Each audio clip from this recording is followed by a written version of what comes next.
everybody for coming. I'm opening up the town board meeting for Tuesday, June 9th at 7:01. Please stand for pledge allegiance. I pledge allegiance to the flag of the United States of America and to the republic for which it stands, one nation, under God, indivisible, with liberty and justice for all.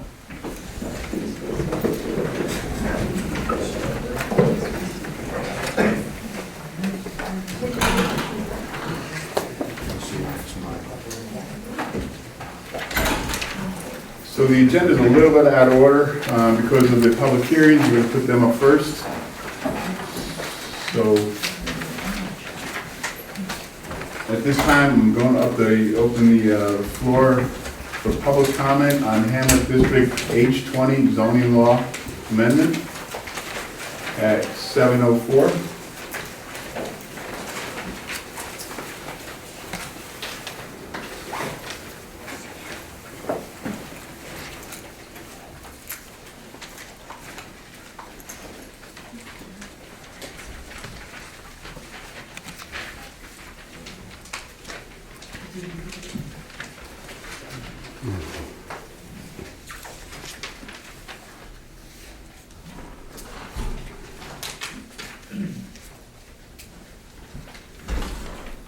No comments on?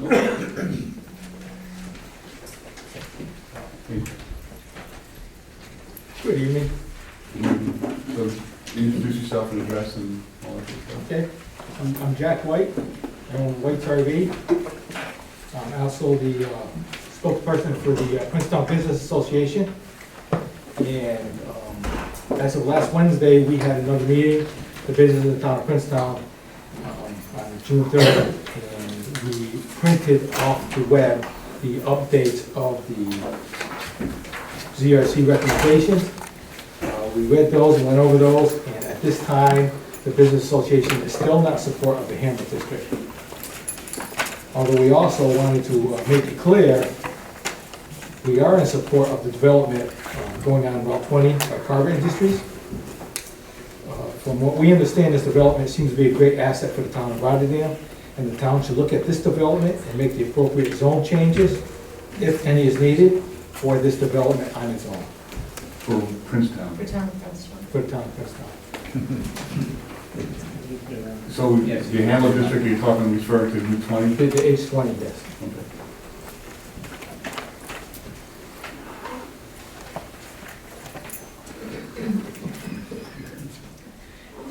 So just to be clear, sorry, Jack, you're not in favor of Route 20? We are not favorable. No, sir.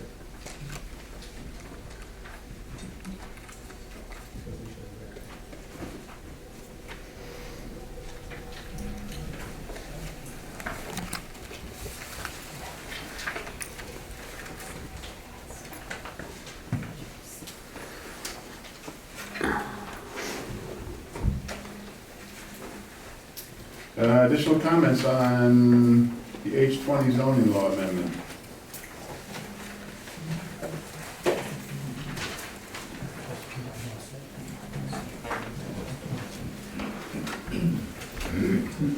All right, going once? Going twice? 3 times? All right, we're going to close.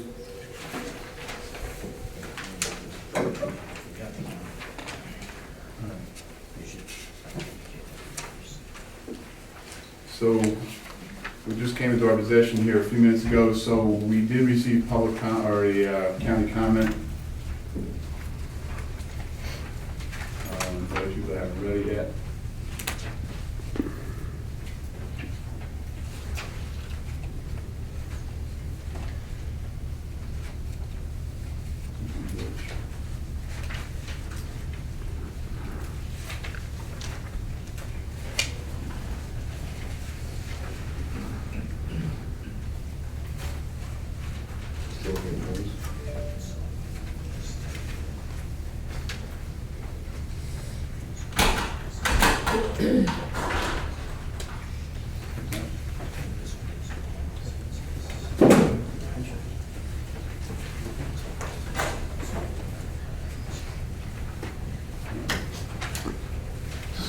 county is disapproving the recommendation. No action to be taken until amendments are made to Article 9 of the zoning code to protect the pre-existing non-conforming single-family dwellings in the proposed Hamlet district, as is currently provided for single-family dwellings in C1 and C2 districts. The town should be aware that amendments to the zoning map by the creation of the proposed Hamlet district appears to eliminate the industrial and C2 districts. The attached 31 comments are offered for the town's consideration.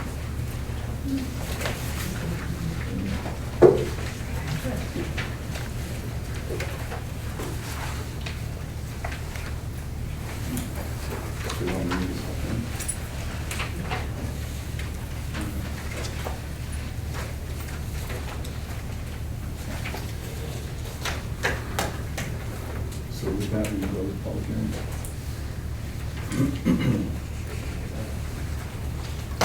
All right, we're going to close public hearing at 7:10.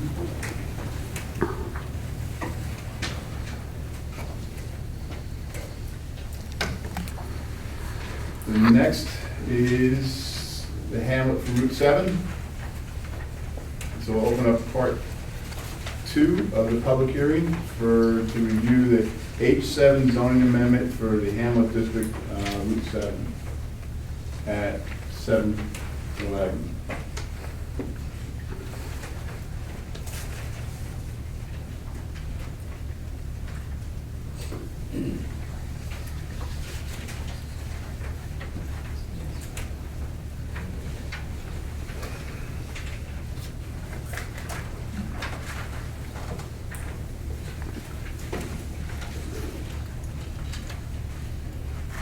Comments?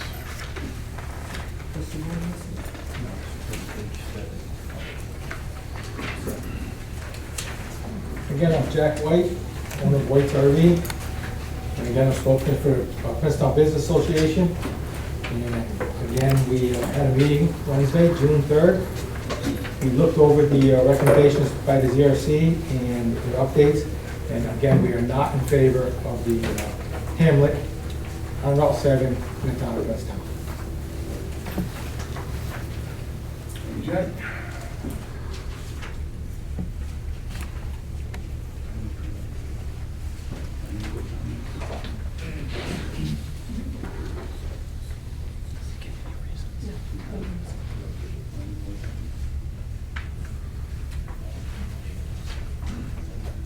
Lisa Brandy, Duanesburg Road, right on Route 7, where the Hamlet is trying to get put in. I'm not in agreement with it either. I think you're trying to unscramble an egg. We already have businesses, residents. That Hamlet is not feasible in that area, high traffic area, with the homes and the businesses the way they are. If we go to resell, whether it be our home or our business, we're going to be greatly affected by it. And again, it's like unscrambling an egg. If you want to do the Hamlet, it needs to be done in an area that is not developed, maybe up in the north end or Maryville area where there's a lot of undeveloped land that can be developed into this Hamlet, the nice pictures and everything that they have. There's nothing up there. But in our area, it's just that it's not feasible to any of us. Thank you.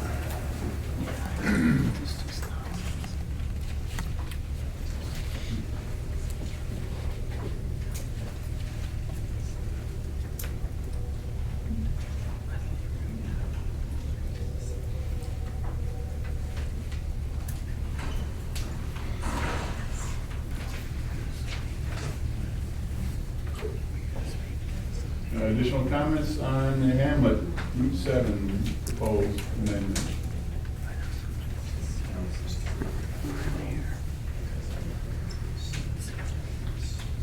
Just to reiterate then, the county is commenting on the same disapproved reasons for both amendments. So same recommendation from the county for the Route 7 Hamlet.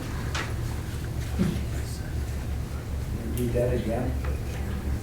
Is that? Again, what they said? So the recommendation is disprove the recommendation, no recommendation. No action to be taken until amendments are made to Article 9 of the zoning code to protect pre-existing non-conforming single-family dwellings in the proposed hamlet district as is currently provided for single-family dwellings in the C1 and C2 districts. The town should be aware that amendments to the zoning map by the creation of the proposed hamlet district appears to eliminate the industrial and C2 districts. The attached 31 comments are offered for the town's consideration.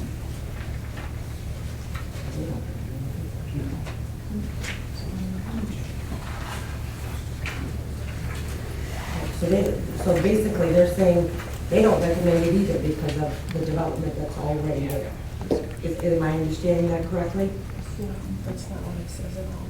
No, I think they're saying there should be other actions or considerations taken. I don't have the planning board comments in front of me. I'm not sure if we received official comments, but. Doesn't that say see attached comments? What are the comments they make? You want me to read the 3 pages worth, 12 pages I'd worth? like you to touch on them, yeah. It's only fair to tell the rest of the story. Yeah.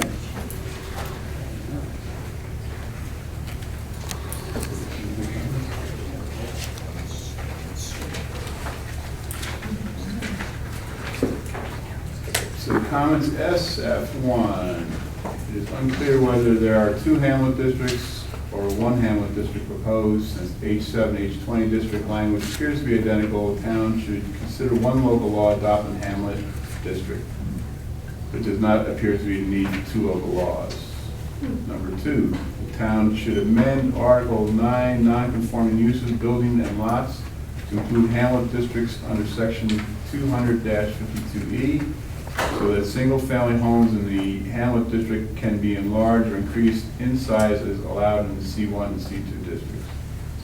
Number 3, it appears that the town is eliminating the only industrial zone and commercial C2 zone areas by including them in the hamlet district. Is this intentional? Standards say side or rear of building.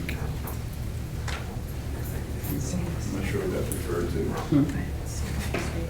Number 5, should consider clarifying the permitted uses. Should consider clarifying that the permitted uses are subject to site plan approval. Town should consider incorporating the site plan review law into the zoning law. It isn't clear in the existing zoning code what uses are subject to the site plan approval. Likewise, the site plan review law should be amended to reference the new hamlet zoning district.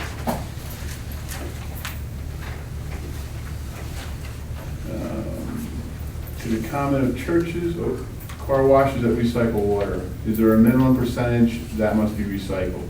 The comment of established drive-through features.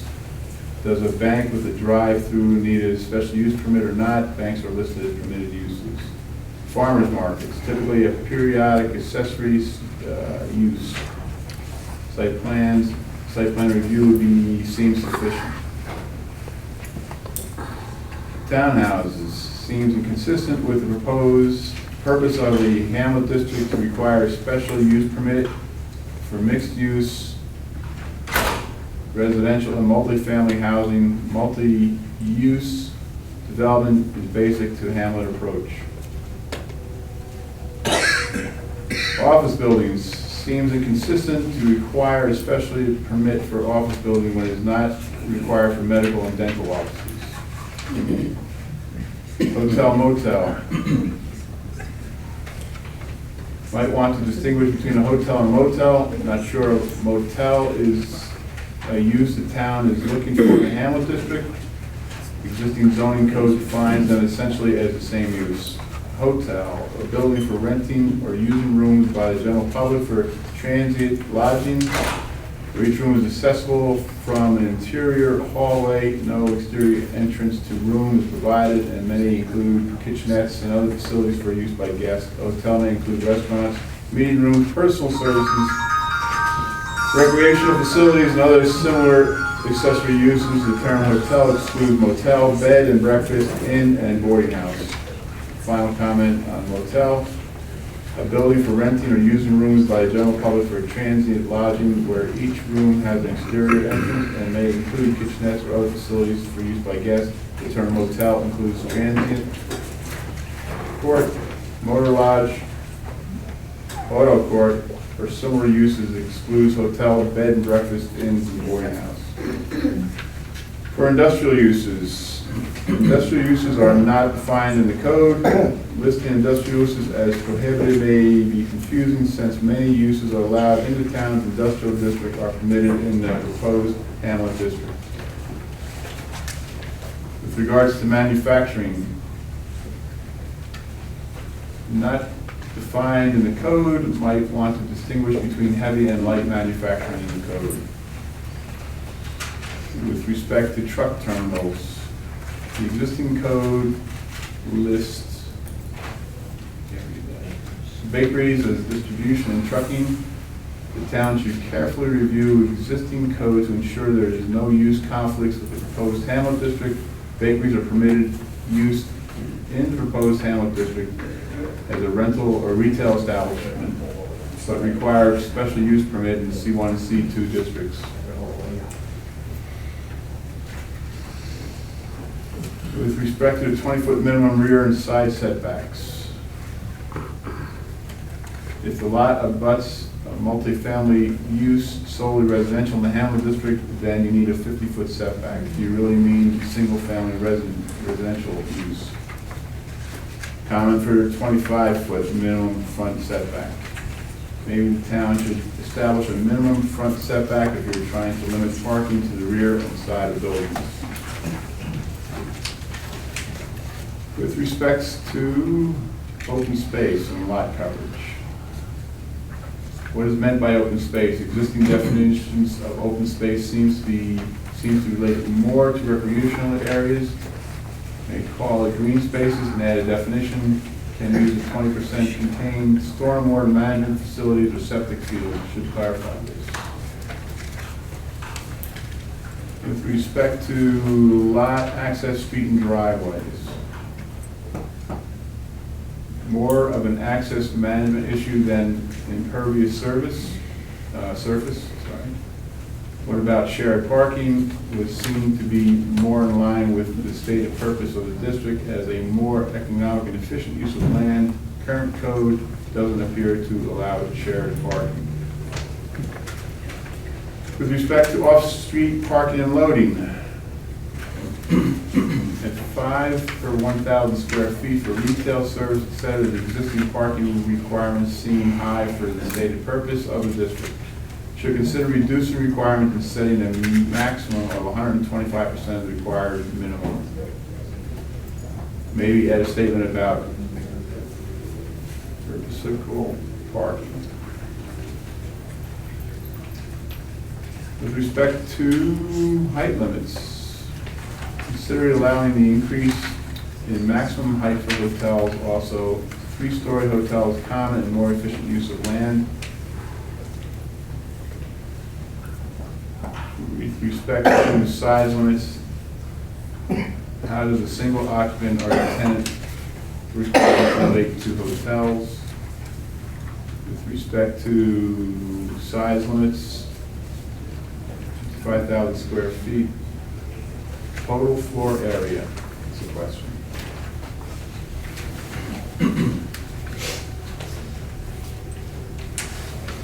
With respect to housing projects in paragraph F. Not sure how this applies to townhouse, apartment, or condo design. Each unit designed differently.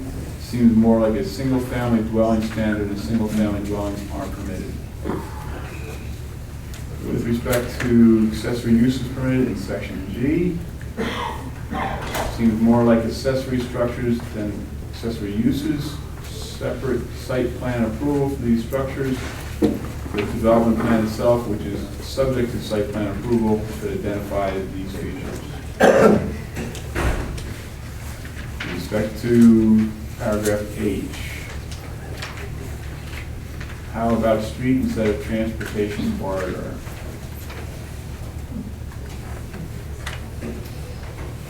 With respect to, again, H, might want to add a few more design standards such as A, the construction of blank or windowless facades should be avoided. B, the utilization of ribbon or continuous strip glazing in the building facade should be avoided. C, variety of roof types, heights, and gable orientation proportion to the volume of the building should be incorporated. Extensive use of very steep or flat or very low pitched roofs should generally be avoided. Sloping roofs can be broken up by the use of dormers and gables to give the facade more visual prominence. Number 5, mature trees. Separate site plan approval for the tree removal. As stated, the site plan should indicate the trees, and they should try to be incorporated into design and development and is subject to site plan approval.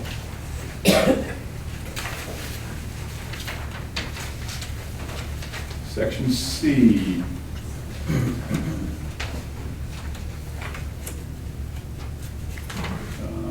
Section 1A.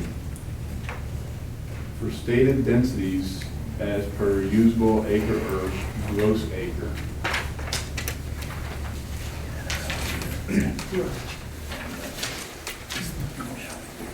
Section F, review by planning board. Cite the existing site plan review law, is the comment. Article 7.9G, signs in the Hamlet District. Existing Article 7.9F4 that discusses sign content may not be constitutional. Sign regulations need to be consistent, neutral.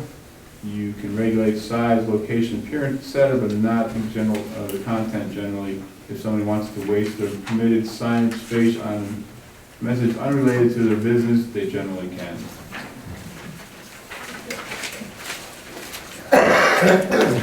And the final comment, warehouse.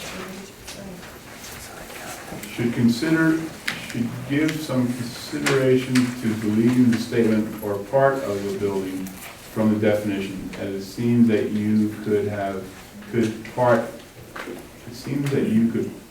of the building used for storage without primary purpose being warehousing. Those are the comments.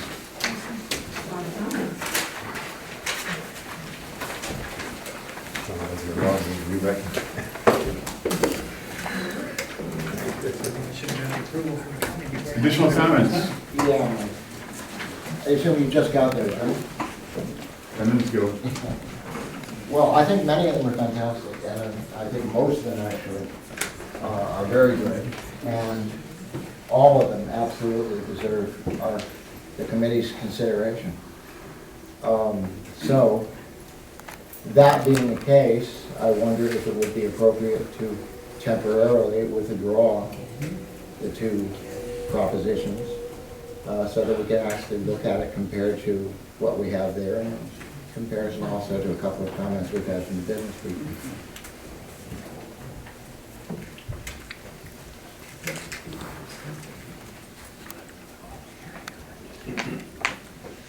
I'm actually in agreement. I think this came up way too fast. Not everything was quite prepared, but that's just my personal comment. Well, I think certainly those comments are very much on point. Yeah. They have to be taken into consideration. It would be stupid to try to pass a law that didn't include the bulk of what you just read. So, anyway, that's my suggestion. I don't know if I'm allowed to do that or not, but it is my suggestion. Thank you, Paul. Yeah.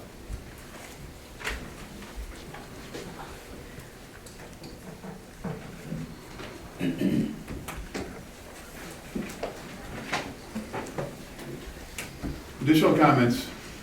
Yeah, Rick Peterson from Pangburn Road, probably one of the oldest businesses in the town. And I really can't see how we just keep dragging this along. I don't see a lot of people for it. In fact, I see a lot of people that are against it, including myself.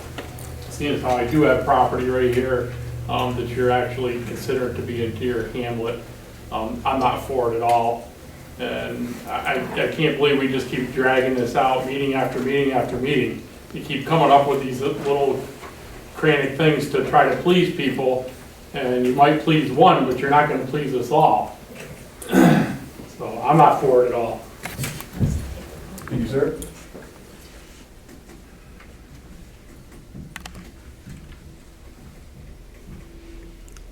Mike, even if the committee goes back and looks at whatever recommendations or whatever, nothing changes what's already on Route 7 in the C1 and C2 area. Everything is still the same.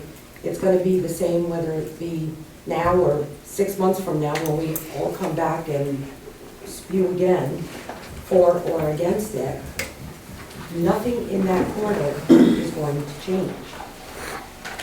Everything is already developed there. To me, it seems pointless to keep, on and on and on and on. We'll be here by the end of the year, and we'll be doing the same thing again.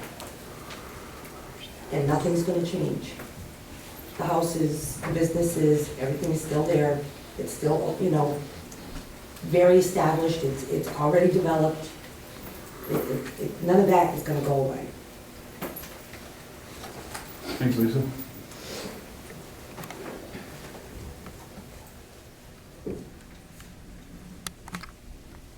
Additional comments? Dave Kennedy, I think the landowners that this is going to affect, they should be on the committee. As far as I know, there's very few or none of them are on the committee, and they could express their concerns and then try to get things straightened out. But it really, it's their property and it's their rights, and I think they should be on the committee. Thank you, Dave.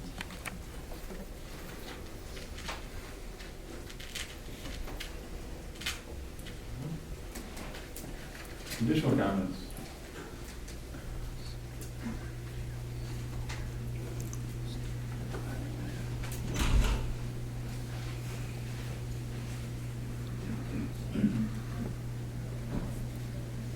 Additional comments going once?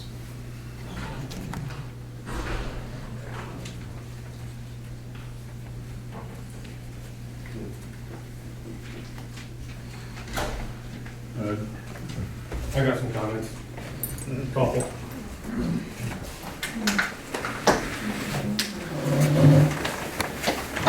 My name is Doug Thorpe. For those who don't know me, I spent a lot of time, 20 years in this town.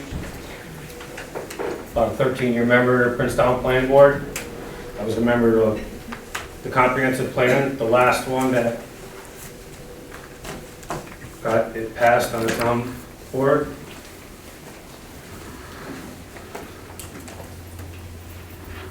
I was the first water operator and superintendent in this town.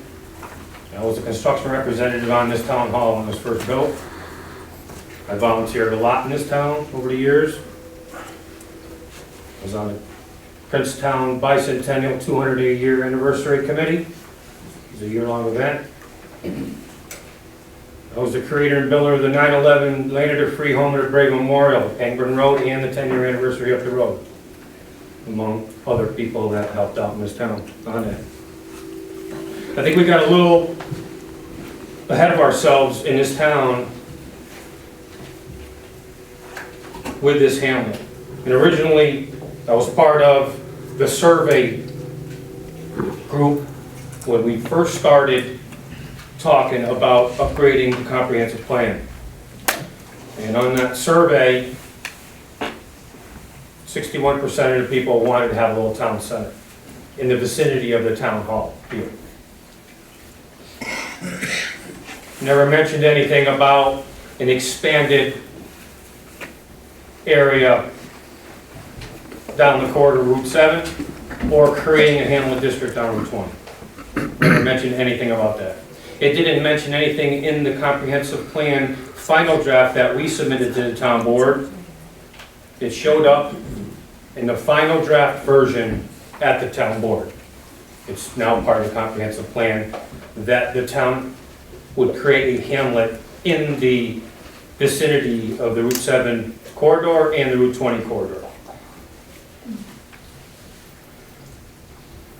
Under the comprehensive plan, and I think why the hamlet became so popular is because of the moratorium of the McLean Food Service warehouse. It was elevated above where it was supposed to be on the comprehensive plan. Well, we all see what happened with the moratorium. Moratorium went down, the sky didn't fall, and now we're left with a controversial zoning change that is affecting a lot of people. Under the comprehensive plan, the action list that we created, the first and foremost thing this town was supposed to look at is to protect the water supply in this town. Water protection was number one on the priority list. And I urge all of you to go on our website, the town's website, and look at the comprehensive plan. As look at all the zoning review committee's minutes. I read every one of them, 17 meetings. Number two was preserving and protect the rural character. That's number two. These are priorities that we established in this town that we felt was the most important things that we needed to address. Third was identifying places of historic and scenic value, recreational and critical environmental areas. The fourth on the priority list was creating a town center. Not a hamlet zone, not a changing of everything along the two commercial corridors. So that's where it falls. Creating the town center is fourth on the action, the priority of this town. So that's a comprehensive plan. Back to the Hamlet District. It's what I've researched and read on the language. It's what is not said in here. It doesn't address the water supply or the impacts to the town residents and the businesses or the water district. Implementing new zoning regulations on the businesses and residents.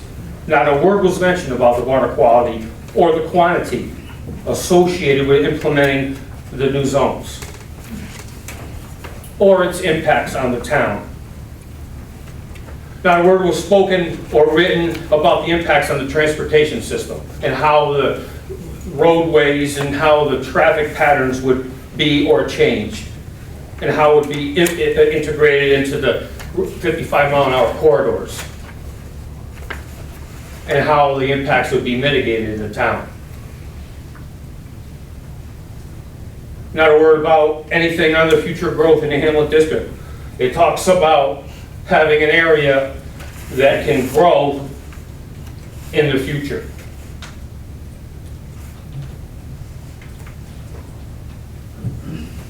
Not a word was spoken or written about the impacts to the existing residences and business, creating by implementing the zoning, new zoning, creating the non-conforming uses, which a lot of your businesses and residents down here are going to be impacted by. The non-conforming use is going to be very important that most people have to deal with.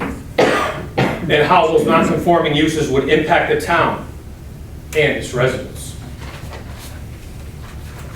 Not a word on the economic impacts into the implementation of the hamlet on the business community. No feasibility studies were performed about the property values, the land uses, and the possibility of zoning businesses out of business, or creating undue hardships upon our businesses through unnecessary site plan review, overuse special use permits, and not to mention if a catastrophe would occur in these businesses or residents located in the district, in the non-conforming areas, a sea of red tape would kick in just for you guys to rebuild in that area. It kicks in another level on the planning board because of the non-conforming use. No word was mentioned about the potential economic impacts of the town of Princetown as a town itself. No studies were performed about the increased water demand, the infrastructure maintenance, if you do implement the change. So, Are we gonna need additional water operators? Are we gonna have, you know, more of a maintenance issue because we're using more water? Are we gonna have to hire a full-time employees, building inspectors, depending on the growth rates of implementing the zone? In a lot of the ZRC meetings, read every word of the minutes. There was talk about how to implement or pay for the town services through a special taxation, a special taxing district. I urge all you to read the ZRC minutes because they talk about the special taxing districts that could be created in the new zones. They're there in black and white. They were taken out by the town's lawyer at the end because I'm sure it was going to be controversial. But there's a lot of language in those minutes that has the potential to create a special taxing district amongst the Hamlet District zone.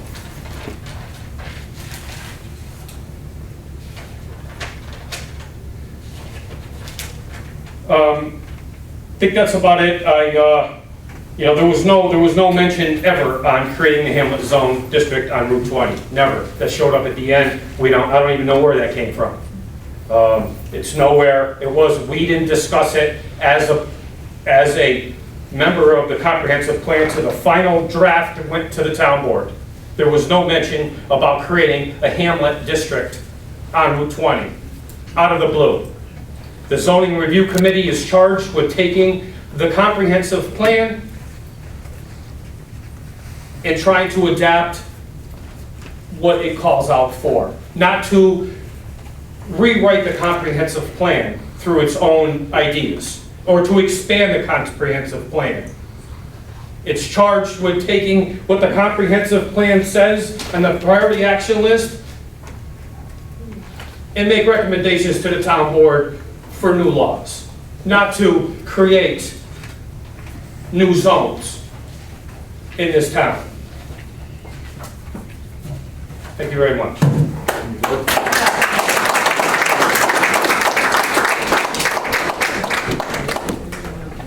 you, Don. About time somebody talked some sense.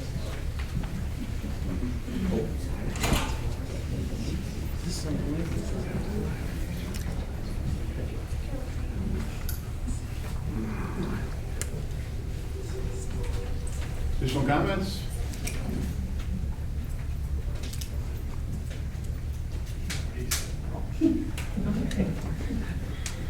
Go back to follow.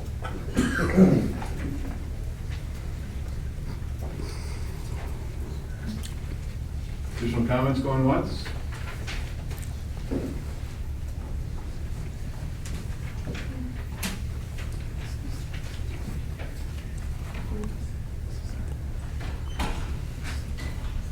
Additional comments going twice? I want to ask a question. I mean, the most important thing this man says is protect the water, and I agree with that. I want to know why that garage got built on 7th and South Kelly.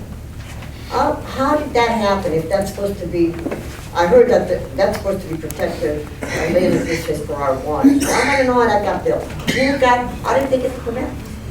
I want to know how that got built. That's all I want to know, if that's true. Am I wrong? I don't know. That's what I heard. I heard that that part there is really to protect our water. So why did that get there? Can somebody answer that to me? Am I wrong? If I'm wrong, then tell me. No, a permit was issued. I know, but isn't there something there about our water? That's what I heard. That's what I've been told. Not from anybody, really from people that have been in this town for years, that, you know, that was a bad thing. So why did they get that permit? No, Nick's here, or maybe Lou or Bob can fill this question. I had a question. About it. Why was it the issue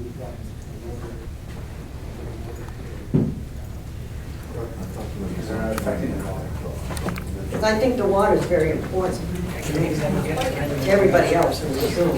I think I agree with a lot of what this man said. There are all kinds of laws that protect the water. Nobody reads the water overlay law. The water overlay law basically protects the water. The only thing it doesn't have in there is if you want to get an injunction to stop somebody from doing anything in the water overlay district, you got to get a hold of the judge, which takes about 15 minutes to get an injunction and stop them.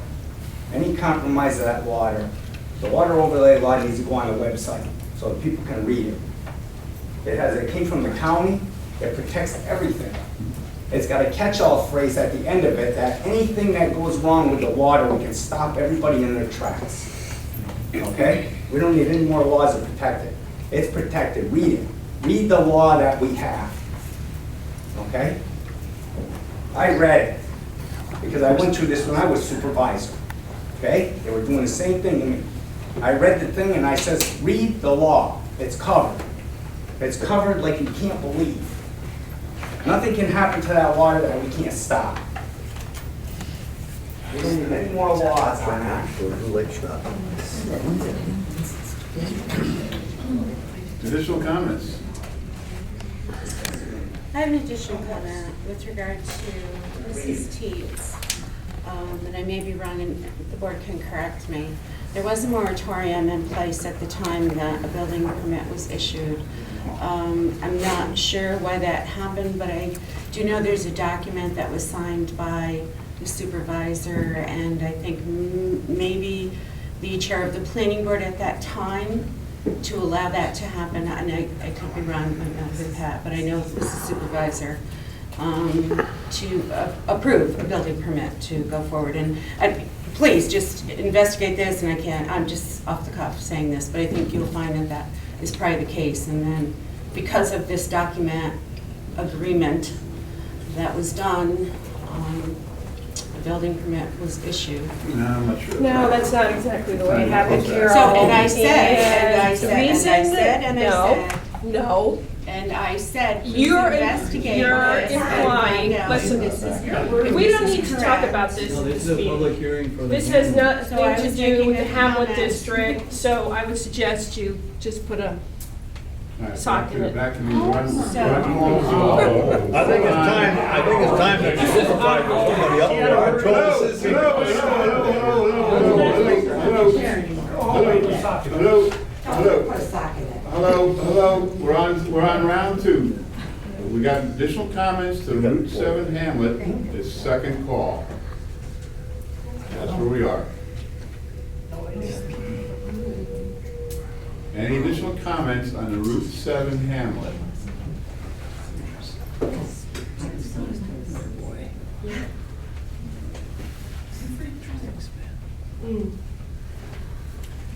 Do we have a third, last call?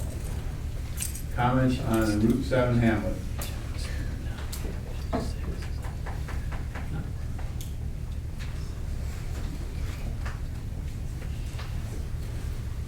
All right, we're gonna close the public hearing at 7:47. And the third local law, the Bob Paul zoning amendment. Open up this at 7:48 for public comment.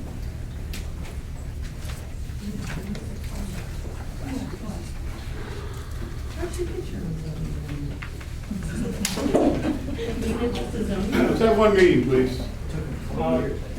Dave Cannati, I have two areas of concern. The first is that there's a low railroad bridge.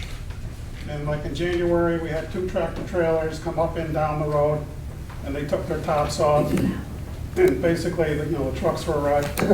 So, I mean, the road, Penguin Road, is not really designed for, you can't get a tractor trailer under the railroad bridge.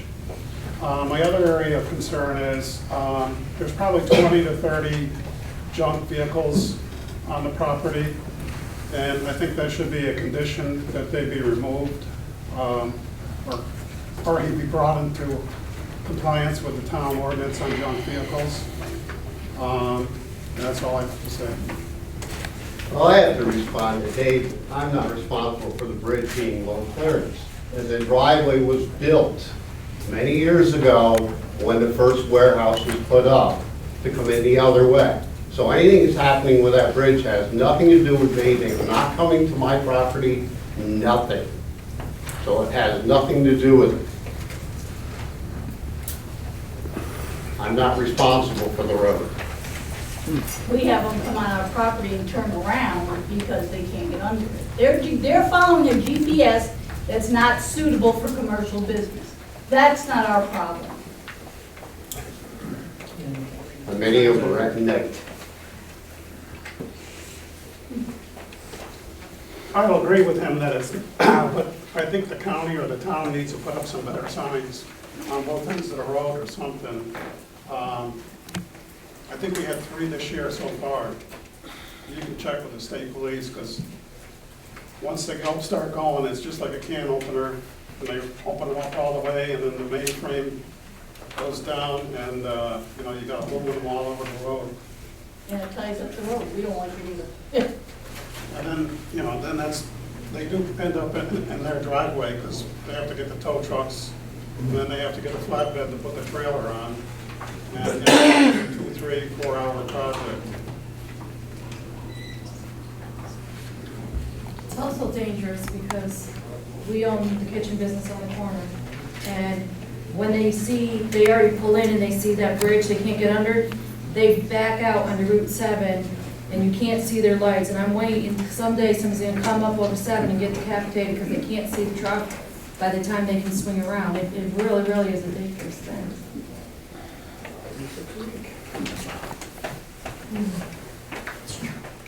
Let alone there's no shoulder on Bangor Road. We've had them drive across our property, we've had them knock the signs down, they've driven into, knocked our bricks out, trying to turn around on our front lawn, because there's nowhere for them to turn around. So the signs really need to be at the truck stop and on the way down, so that they realize there is no place to turn around until they get back down to ID8.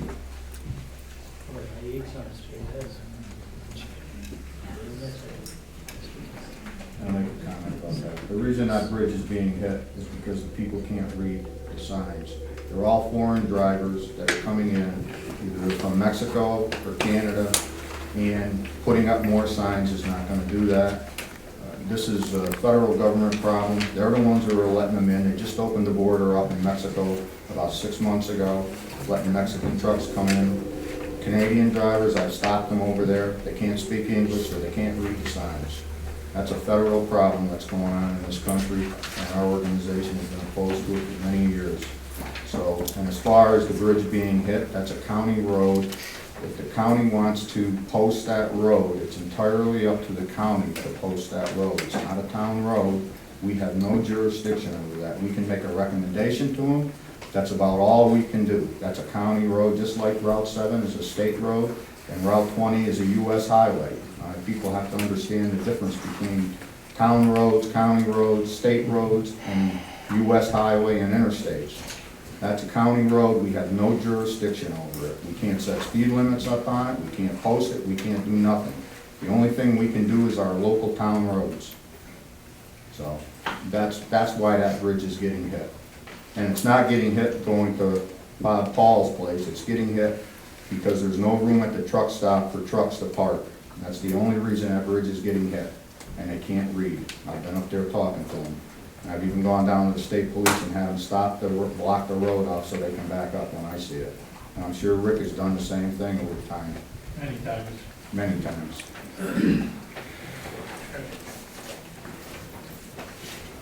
As far as additional comments, that's been a warehouse complex before zoning. Every building was built as a warehouse.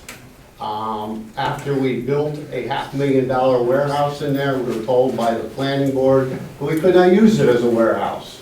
That's why this amendment's being done. Because we were told it was okay to build, then we were told we couldn't use it for what it was built for. Right in the building permit, it was built as a warehouse. Every building in there was built as a warehouse. Been a warehouse complex for the duration. This is only just to make it right. Well, as much as I believe that Mr. Paul certainly does have a gripe here, I think this is absolutely the wrong way to go about changing it. What this proposes to do is to permit warehousing on every piece of C1 land in the town. All up and down Route 7 will suddenly be available for warehousing. We're only talking about one lot where one gentleman feels wronged by the town, and I probably couldn't disagree too much with that because of the way he has been treated, and I've seen it. But to simply change his piece of property to C2 would allow him to warehouse, because that's the difference between C1 and C2. And it wouldn't suddenly change the entire town just for the sake of one piece of property. I think that would be a horrendous mistake to pass this. But considering changing it to C2 is something that certainly should be within your purview. Doug Thorpe, I am in favor of the zoning change. So that one of my comments is, I think it's a good thing. And if I, Jack White, if I understood what the county gave was one of the stipulations. I guess I gotta read your comment. But go ahead, I'll finish. You finish up. If I understood it, it said it should be taken into consideration because of businesses in C1 and C2 who would have a retail business in the front and also need the use of warehouse storage in the back, whether it's a small engine company storing lawnmowers or any company who wants to buy product and store it, but have a retail store up front. I think the warehouse in C1 and C2 is an issue. So you read the plan? Just from what you said, I'm saying from what I understood that you read. Well, I'll read the Bob Paul one right now. So the county conditionally approves with a modification and conditions. The proposed law should delete the listing of warehouse and storage as a special use in the C2 district, section 200-20D, and as a special use in the I district, section 200-20F. Since it will now be a permitted use in these districts due to its addition as a permitted use in the C1 district. Consideration should be given to modifying the proposed definition of warehousing and storage to delete the reference to and/or part of a building, and it seems that part of a building should be used for storage without the primary purpose being warehousing. Okay. And then,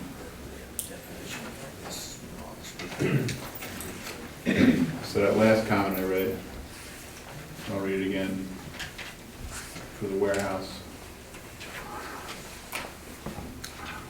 Should give some consideration to deleting the statement, quote, or part of a building, unquote, from the definition. It seems that you could have part of a building used for storage without the primary purpose being warehousing.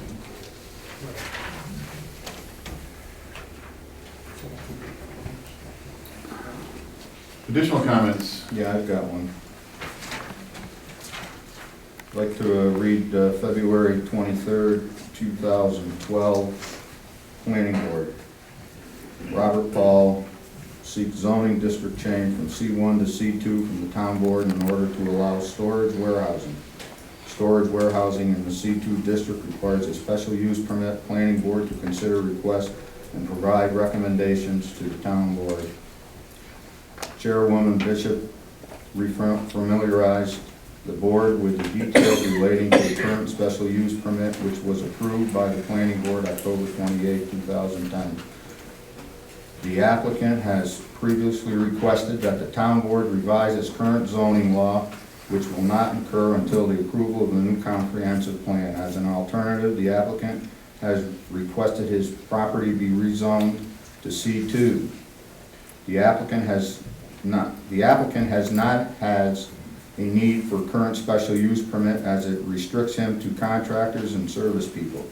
Chairwoman Bishop explained to Mr. Paul that he will need to thoroughly research and prepare a case, including sound financial documentation, to present to the town board in support of his request. Chairwoman Bishop polled the board members of their position of the proposed zoning district change. Nick Morris stated that C2 covers a use that is already there. He agrees with it. Area is already developed. Thomas LaBelle is in favor of approving the change to C2. Anthony Torrey is not in favor of the proposed change, citing its resemblance to spot zoning. He further stated the town needs a new comprehensive plan and doesn't want to start a trend with this type of request for approval. Rose Norcus is in favor of the change as there were so many errors in the initial zoning for that particular area. David Canutti abstained from comment as his property is adjacent to the applicant. Thomas LaBelle favors the change, stating that C1 and C2 are not that different, and control is maintained through the use of special use permit. Nick Moore echoed the comments of Mr. LaBelle and Mrs. Norcus. Carl Barta finds the request acceptable since it will help the applicant lease out his property. Nick Moore further commented that the applicant can't really wait for the comprehensive plan to be approved, as it has now been 4 years that the town board has held off of its approval. The board is considering Mr. Paul's property along with adjacent properties in its final recommendation to the town. Rose Norcus moved that the planning board recommend a petition for zoning change to C2 be approved for all the properties identified, including the small triangle parcel to the right of Pangburn Road, White Stabs, and M&M Motors. Thomas LaBelle seconded the motion. The roll call 5-1. Canutti abstained. Planning board approved that in 2012. Thank you.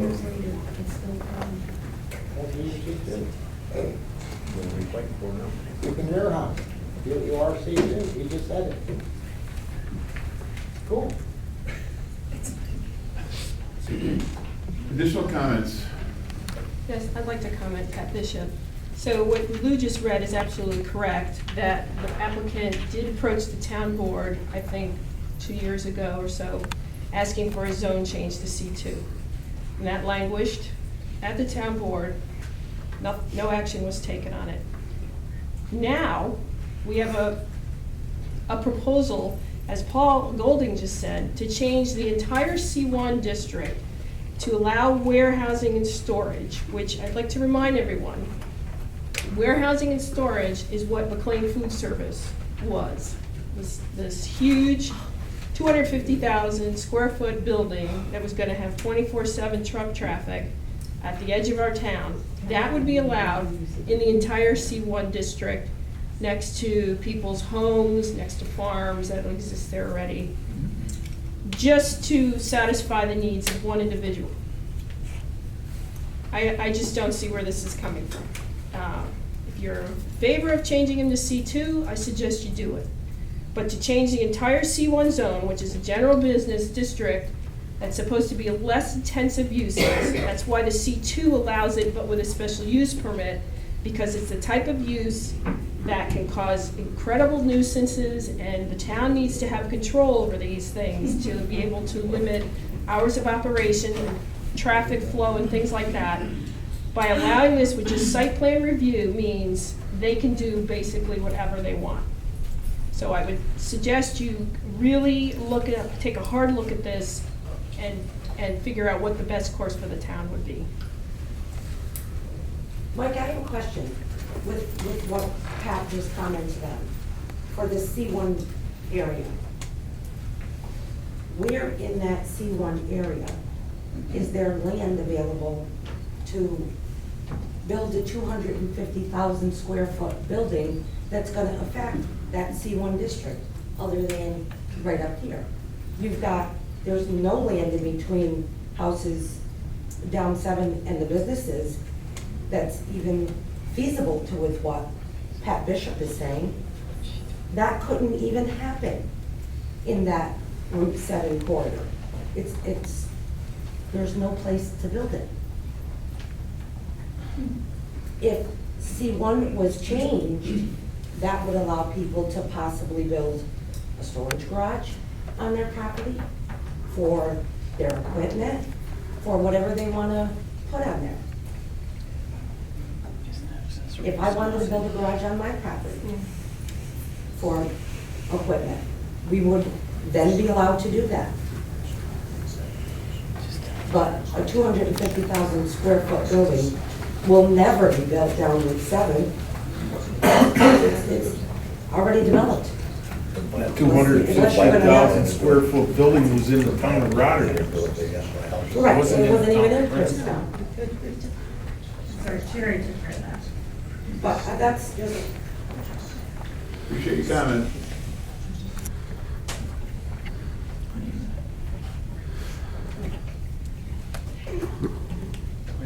Additional comments? I'm Rick Longo, property owner on Delainsburg Road, and I'm in favor of the new law. I'm in favor. I forgot to say that, sorry.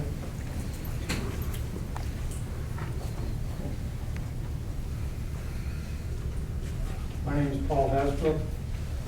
I think Bob Paul has been trying to do the right thing in this town for 25 years, huh? How long has that? It's been 13. 13 since I put up the warehouse. Since the building was allowed to be built. Yeah, The town since the allowed building us is to build the building. Yeah. 13 years.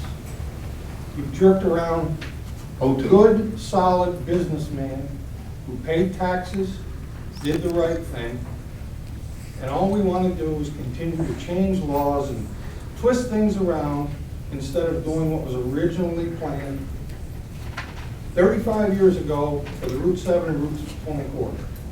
We keep manipulating and changing, and playing games. Leave it alone. If it was going to develop, it would have developed 30 years ago. There are houses and small businesses in this town that have been on those corridors for years. It's about time we quit playing the stupid little political games and all the other crap that goes on here, coming up with hamlets, which I'd love to know what that's about. What do you need a hamlet for? What's the reason? Nobody wants to talk about the reason. Bob Paul deserves to have it. It's about time you finished it. Finish something. Finish this. Thank you. Oh, I'm in favor.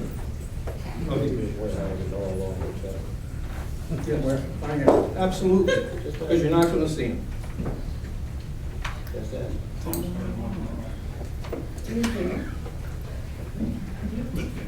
Additional comments? I'm in favor of it too. Rick Peterson. I'm Melanie Whiteley, I'm in favor too. Chris from Powder Tech, I'm in favor of it. Ray from Powder Tech, in favor of it. Lots of real customers in kitchens in favor of it also.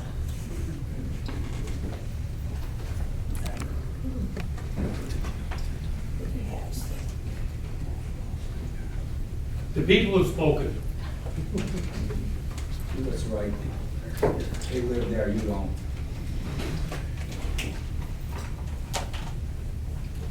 I could call it the Princetown prison. Just try to move in.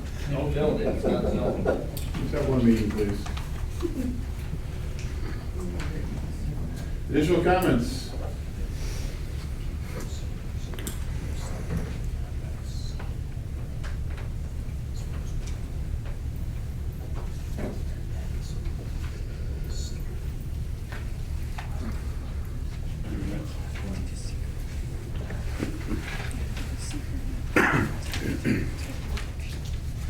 Do you want to?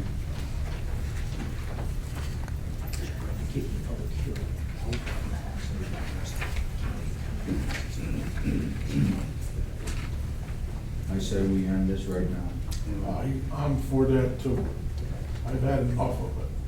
I say we end it right now, vote on this, put these three things to bed right now, get it done with it.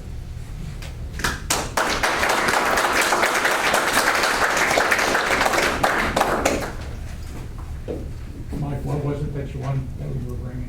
Well, the environmental assessment form that you have to complete hasn't been completed and adopted, so if you hold the public hearing open, an opportunity to complete the EAF and address the county comments.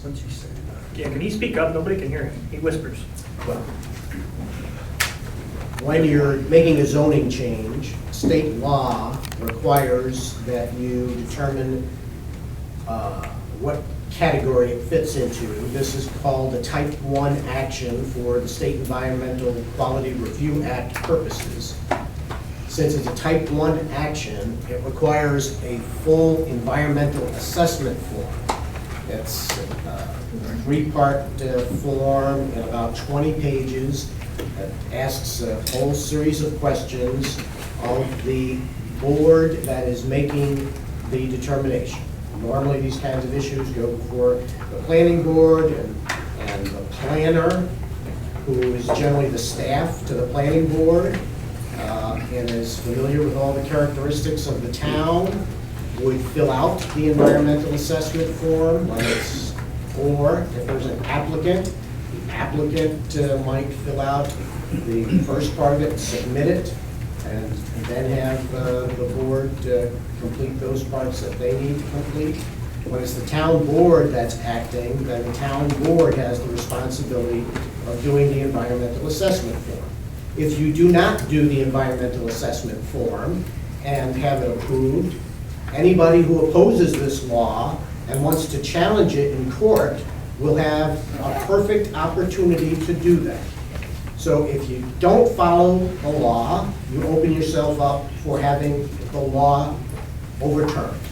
So you can do it the right way, or you can,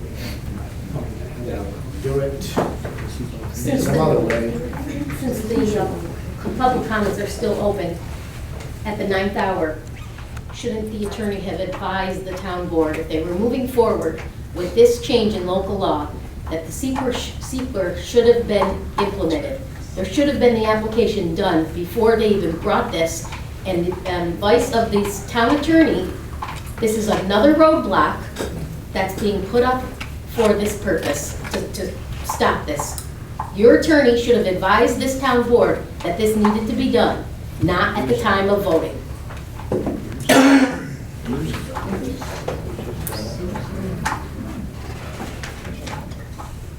No, if they were going to change the law, they know that. You can vote on a contingency that the approval is granted. It's not, you have to make a determination whether there is an environmental impact, or a significant environmental impact. So,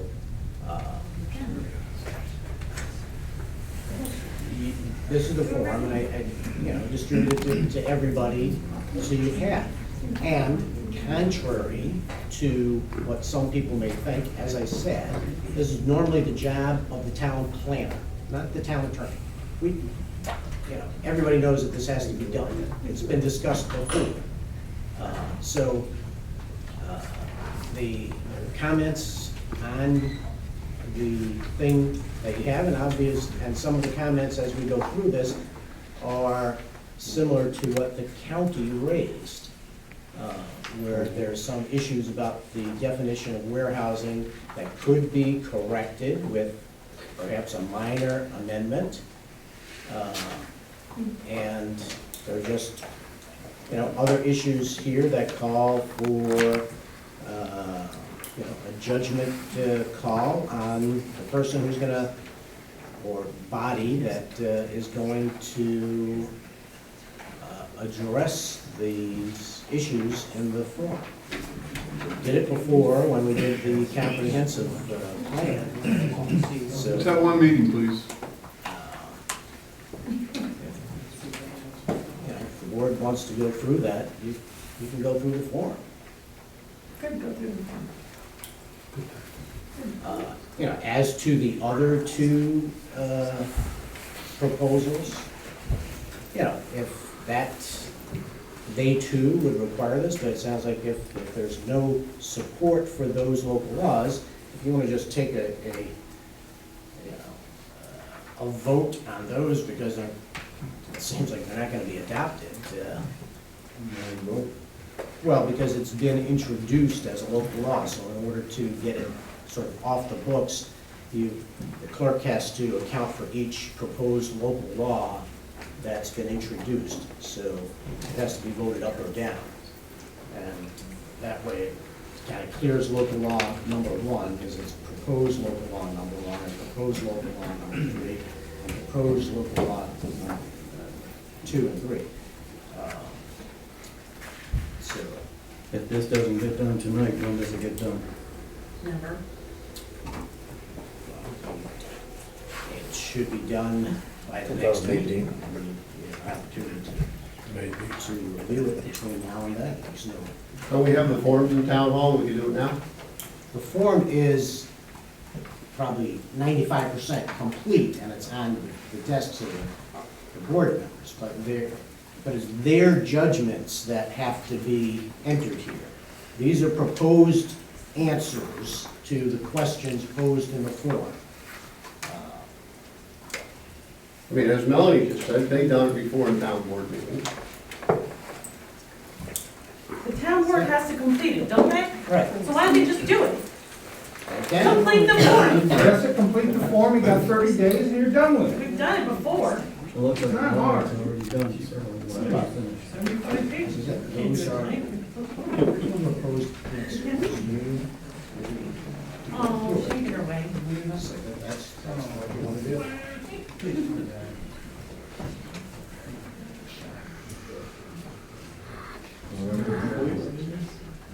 Send it in.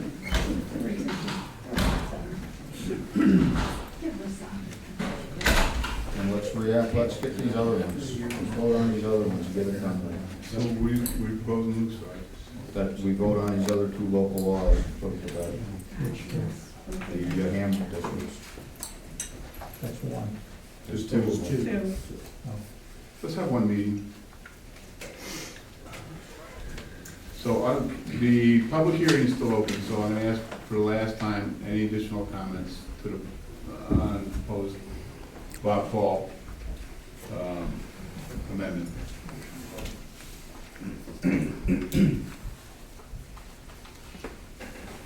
Okay, we're closing it at 8:17.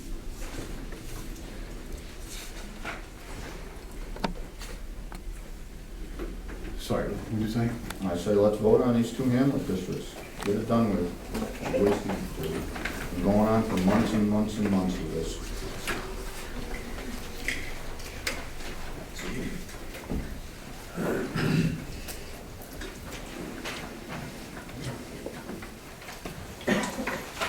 Be resolved, we have a motion that it be resolved, the proposed local law number 1, 2015, amending Article 6 of the town of Princetown to add a new special purpose district to be known as Hamlet Route 20 District, and amending section 3.2 of the zoning law to add certain definitions shall be adopted. Do I have a motion? I'll make the motion. I'll second it. Doug? No, I don't want the law. Joe? Yes. Lou? I'd like to make a comment first. I don't think that this was, that we should have a Hamlet district in any part over here. It's been said over and over again. I brought this up originally.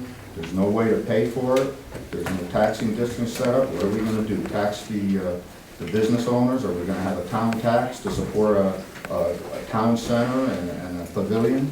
It makes no sense, not on a state highway and a US highway where the speed limits are 55 and 45 miles an hour. It makes no sense at all, and it's just a hindrance to the business, and we're not supporting our business community at all by forcing a Hamlet district on them.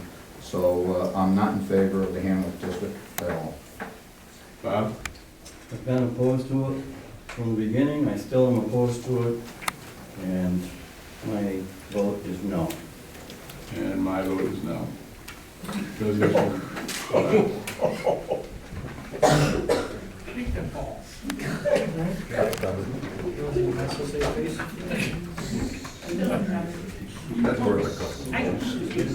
Let's have one meeting, please.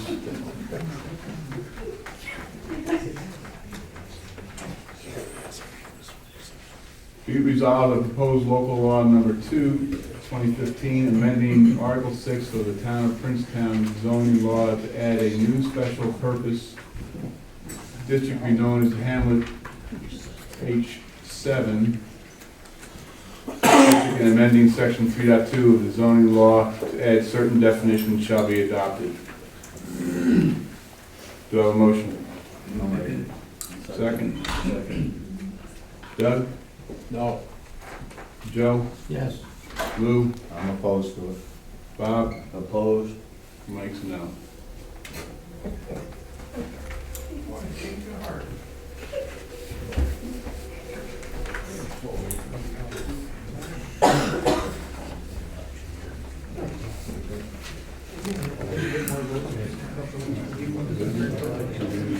Let's have one meeting, please.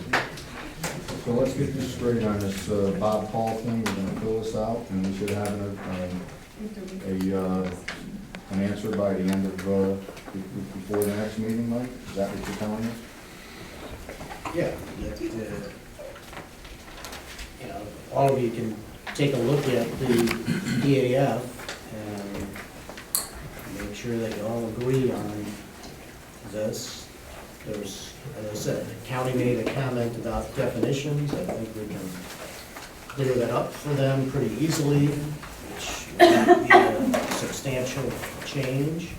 So we wouldn't have to do things over to just address their concern, and it should be good to go. So this isn't something that can be done tonight? Well, as far as doing what the county asks, can't really do that. There may be a few things that need a little bit of, Looking through it, it looks like a lot of it's already done. yeah, we could, you know, do question by question, and make sure everybody's in agreement. So we can't vote on it with a contingent then? Yes. If you want to,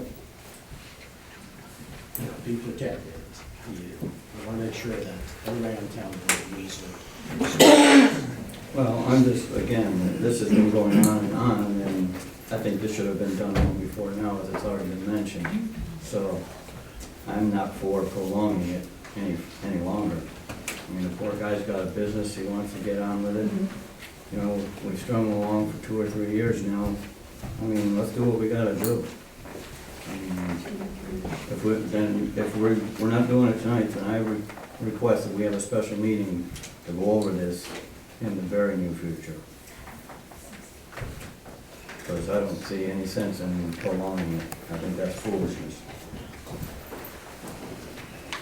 And it's unfair.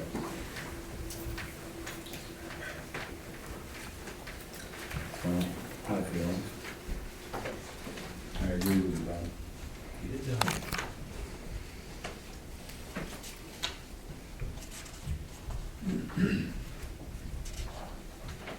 So as far as addressing the county comments, what do we have to do? The county wants us to deal with the definition of warehouse, and in the packet that I provided, when I was reviewing this, I saw that there were deficiencies in the warehousing definition, and I have proposed definition attached to that. One for warehousing, one for storage.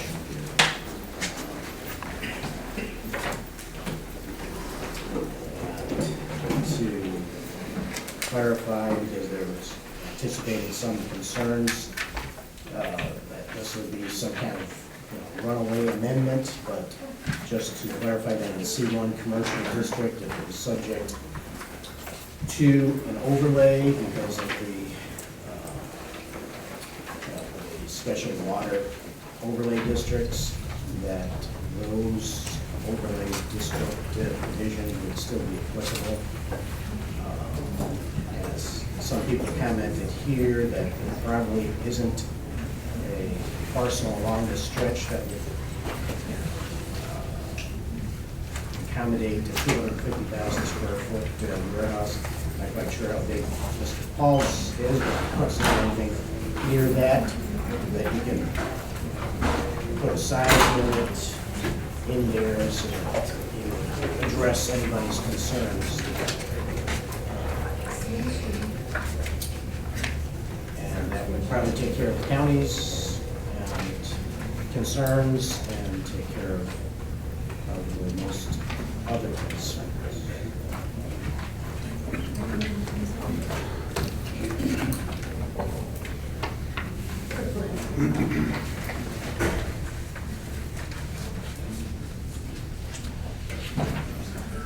So if there were a special meeting, let's say 2 weeks from today, you'd have it, you could make all of your amendments to the definition, have them included in the proposed local law.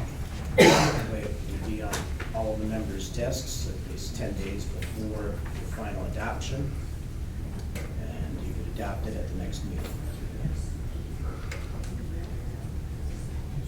So we need a special meeting, is what you're saying, so we will. have a special Right, if you want to get it done, you should have a special meeting to make sure that we have the language the way you want it, on addressing the county's concerns, and that you have this seeker done, everybody understands and is ready to sign off on the seeker, and you'll be all set.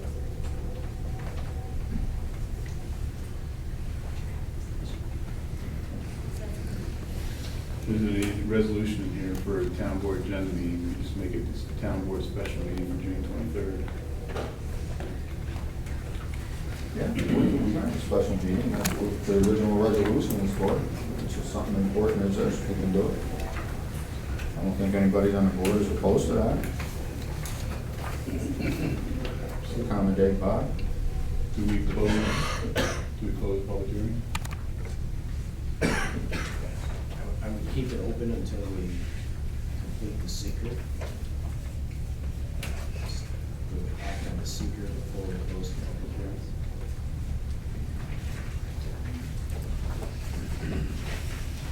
So correction, so the resolution opens back up. We've closed. We have a motion to reopen the public hearing for Bob Paul amendment. Do I have a motion? I'll make it. Second? Now, so this is for the purpose of us being able to complete the secret before we close the hearing. So we're gonna do the special meeting, continue it just until then, so do the secret at the special meeting, And we voted on it at the next meeting. and we vote on it at the next regular. We need 10 days. After you do the amendment.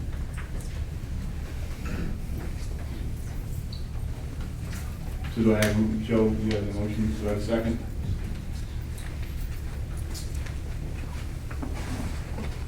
Well, if we don't do this, then we can, We won't be able to get it done by next week.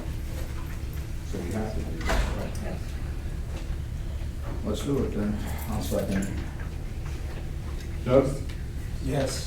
Joe? Yes. Lou? Yes. Bob? Reluctantly. Yes. And Mike's yes. Okay.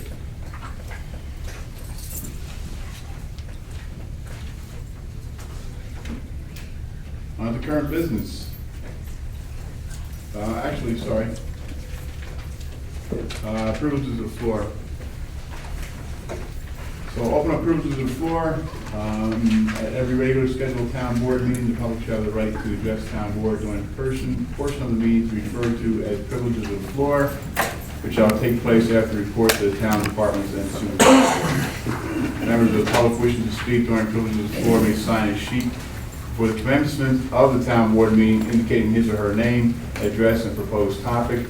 Signage sheet will dictate the order in which the persons are recognized to speak and will assure the town clerk has the correct spelling of their name and addresses for the minutes. Members of the public to restrict their comments to items of town business in order to observe proper decorum while addressing the town board.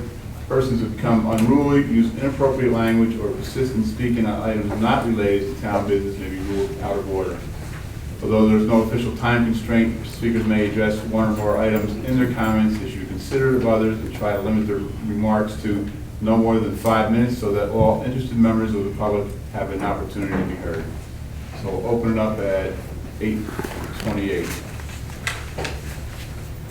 Mike, I've just got a quick question, sorry. Lisa And then I Crandy, gotta go. live in Sorry, Bath. Lisa Crandy, Dwaynesburg. With the dog renewal licenses, you know, you send the payment in, and with the licenses that come in the mail, Sandra, you might be able to, you know, there's a paper that has the proof of when the rabies shots, the dates, when everything was given. But we're not getting an updated copy of that. So that's the proof.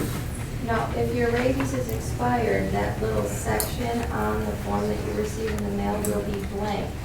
That means that you need to supply us with a new rabies vaccination shot. Correct, but say my dog gets loose and I don't have a paper proving, here's my dog. Oh, that and your the- license is renewed up to date Right. with the town. Right, that you would need. There's a little line on the bottom now that we ask if you want that form back to please send a self-addressed stamped envelope along with your payment so that we can mail that But I think we're back to talking you. about two different forms. That, it's one whole page, okay, that is all the information on the dog. Right. The whole, from soup to nuts. And that's what I'm talking about. That's what we would need Right. with. When you mail your payment back to us, I would print the new sheet that shows that you are paid and up to date with the town and mail it back to you. So if you want that sheet mailed back to you, you just have to put a self-addressed stamped envelope in with your payment. Okay, two things. Yeah. I think that, I mean, and we've always gotten that in the past. And, I mean, isn't part of the stamp fee part of the dog license fee? Not really. We shouldn't have to, I mean, that should just be part of the process. And I did ask Darla, and that stuff should be just submitted so that the dog owner does have the proof, God forbid if, you know, the dog got loose or hit or Okay, we whatever. did speak to Darla about that 2 years ago when we talked about making that change, so that we were not incurring the stamp fee for sending all of these back out I again. don't think there's really that many dogs in the area. But anyway, I would like that copy, just so that I have proof for both dogs that everything is up to date and God forbid if, you know, anything happened, I don't have to have them held up in a dog shelter somewhere for however long until I show proof. So you go back to work and I get the proof from you. So just if you could send me that copy. Did you mail the payment? I did, yeah, for both. Okay, I haven't seen that. I mailed that like almost a week ago. I haven't seen that. So let me know if you don't receive it because I'm gonna check with the bank with the check. So that's all. And I just have one other comment and then I'll go home. I gotta tell you, I think Pat Bishop's outburst towards Mrs. McLean was totally unprofessional. So let's talk about town business. That is town It is business. town business. That's town business. She's an official of the town. I'm sorry, it was just very, very uncalled for, and very unprofessional. Appreciate And she your does opinion. owe her an apology. Right, we appreciate But your opinion. thank you, Sandra, I'll be looking for that. I'm done. Bye-bye. Happy Additional- birthday. Additional privileges. Oh, I was going over the agenda for tonight. I see there's two agendas for appointments for the town. And one of the issues that we as a business community in Princetown have had all along is we didn't feel we were being represented in the zoning review committee or whatever. And I noticed that although you were going to appoint someone, town resident, to the zoning review committee, And I know Pat well, I sat with him, I talked to him, he's a very, very nice person. And I thought he was already a member. So I can clarify that. So when an appointment happens, you have like 30 days to come in and sign the oath book. Okay. Then Pat and Dave Sanders missed their 30-day window, so we just redo the process so they can get back in and sign the oath book. Okay. Well,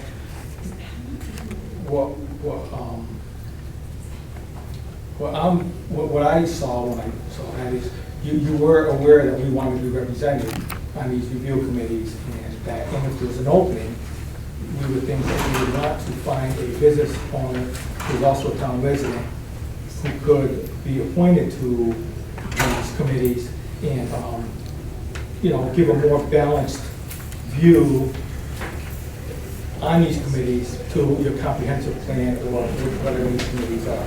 So I just wanted to bring that to you. Will you put your hand up? I wasn't, but there's many people. Put your hand up for you. Well, there's numerous business people that can. So as the business leader, can you get the names of the volunteers? I can try to do that if you would like me to, yes. I'm going to ask you if you do that. Okay. Thank you.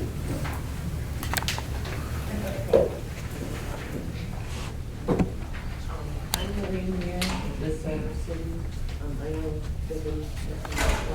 You have to speak up a little bit. Yeah. Yeah, I know, and I'm sorry for that if I did back down because I'm not really a very loud individual. These are just a couple of documents for quick reference for kind of what I'm speaking to.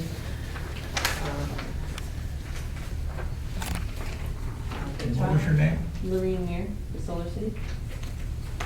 Our issue is not having been issued building permits.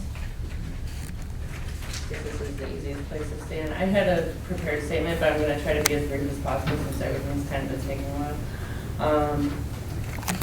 We had a concern with how long we've been taking to acquire our building permits. We had 5 that were overdue up until yesterday.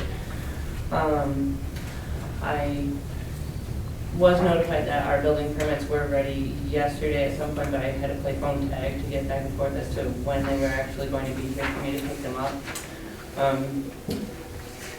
The top sheet of what I gave you is basically a summary of what we've submitted to various towns, and you can see to the left, the last column with numbers indicates how far past due our expectation versus our expectation of how long something should take to be returned back to us as a permit. Once submitted, you have a 15 business day expectation for your town, and ours, receiving them yesterday, the oldest one was already 29 business days past due, which is, as you can see if you look down the column past 620 Ruger Drive. If you're looking past that, you can see what's kind of more reasonable, and the others, there's even more that go beyond this list, but that's what I could put on the page. They range, let's see. Number 1 in the email, which is from my supervisor to Mr. Joyce, once we were not actually making any productive contact with Mr. Mora. We contacted Mr. Joyce on the 14th of May, and I had to bring it to the attention because we hadn't still come to an acceptable conclusion as to what was actually even happening with these building permits. And we had, for number 1 in the email, that was 29 days once we received it yesterday. Number 2, it took 22 days. There's another that is not listed that was a 2240 Ennis Road in Pattersonville, took 20 days to receive, past, again, this is past our expected time. So in all, the one that took the longest was really more than 2 months to receive, which is beyond our expectation. Like, that's really kind of pushing things. So basically, after our at least weekly attempts to make contact and being in touch with Mr. Joyce, we've had consistent dialogue between myself and Mr. Joyce, and trying to work together to resolve the predicament. But unfortunately, we were not able to do so, and just spontaneously, I did get contact yesterday. But despite our efforts to resolve the issue, the lack of resolution had forced me to bring it to the attention of my manager. And cumulatively, even our follow-up contact basically was well beyond what it even took to prepare and submit the applications, which is even being pushed even further by my being here this evening. What I have to say to those of you on the board is that I'm hoping that you will do what you can to prevent these delays in the future and to take action to meet the needs of your constituents that have elected you to meet their needs, and make them a priority. I believe that the best way to do so would be to implement the proposals that from my understanding, were put forth to you by Mr. Joyce. Your willingness to pursue any avenue that will allow us to be reassured that we will not face this level of difficulty pursuing permits in the future would be appreciated, not only by Solar City, but also by our customers. Solar City would like to provide a positive customer service experience, and I'm certain that you would like that for your constituents as well. And I am personally aware of the displeasure that our customers have experienced with nothing having been done about this sooner. I know quite a few of them are getting a bit upset, to say it minimum. It would mean a lot to Solar City to leave this evening with some assurance that we and our customers, your constituents, would not continue to be disregarded. And thank you for your time and attention. Thank you. Thank you. Can I get your address right now? Wait. You thought I'd wait. Okay, it's up to you. Additional comments? Yes. My name is Jake Anderson. I'm the district manager with Vivint Solar. And we're also here with Solar City. We've been, to be brief, having the same type problems. In speaking with Mr. Joyce, he invited us down to the meeting. And we have had trouble getting our permits turned around and even having communication on where they are in the process. The town's been, the clerk has been great to kind of keep us notified of what we can do, but we haven't had any luck as far as procuring those actual building permits, and it is going on. Mr. Coolidge is one of those residents that's waiting for a permit almost since... In limbo. A month? Probably. May something. No, his was actually submitted in November and then resubmitted again in May. Oh, okay, November. Yes. I'm in limbo. So we asked... Catching up. No, this isn't an attack on anybody personally, we just haven't seen any We progress. just need the on permits, building. basically. We need the permits. The net meters, or what the National Grid needs on the home to proceed with the accounts, are currently, have been installed on both homes. And we just haven't been able to move anything forward. So thank you for your time and consideration. Thank you. Okay, privilege of the floor. Rick Mara, I'm the building inspector. And I've been busy. I'm doing the best I can, I'm catching up on it. You got all your permits. Vivian, you might have a couple area. I know his is one of them because I looked at it today. I had a big job. I'm one person, it's part-time. I have no help. There's no assistant, there's no secretary. And a normal year for the building inspector is 30, I did a summary of the whole year, okay? 30 regular permits, that's 3 new houses, sheds, pools, remodeling, 43 solar permits, okay? Kevin didn't have to go through this, Dan didn't go through this, Dan didn't go through this.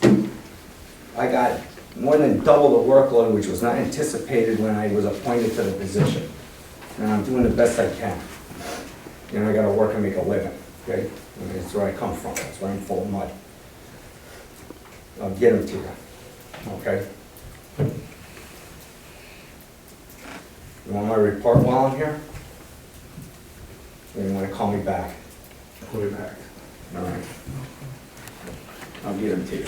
All right. My name's Doug Thorpe. I see you have an open position on the CRC. I'd like to throw my name in the hat and be considered for it and interviewed for it. Okay, and get back to me.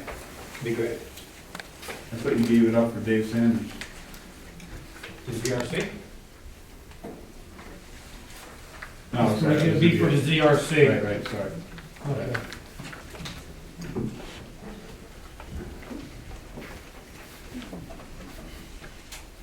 Additional comments? Everyone, I'm Melanie Whiteley on Pangburn Road. My question actually has to do with the dog licensing that Lisa brought up. So we're required to license our dog through the town, and we have to pay a fee for the license. It's mailed to us as a dog owner. We fill out the information, provide the documents necessary, mail it back to the town with a check. And in order to actually obtain the license, we have to send you a self-addressed envelope to get it? Am I understanding that correctly? Yes, we were just trying to defray some of the postage costs. Okay, well, we did that when we raised the cost of the licenses a few years back to cover what? That. It is asinine to think that the residents of this town have to now provide you a stamp to get what we're paying for.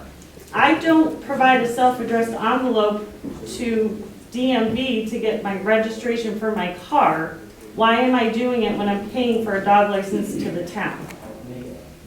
Bob and Lou and Doug, I suggest you guys take care of that, because that's ridiculous. We're paying for it.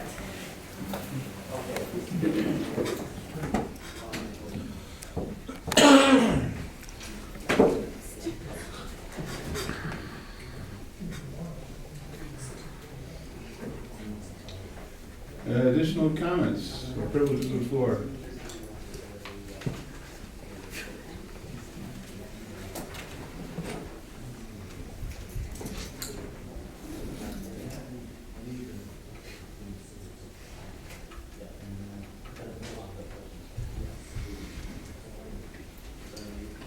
Mike? Yes, sir. Jim Nichols, we spoke a couple times. Hey, Jim. I just wanted to comment on the building inspector thing.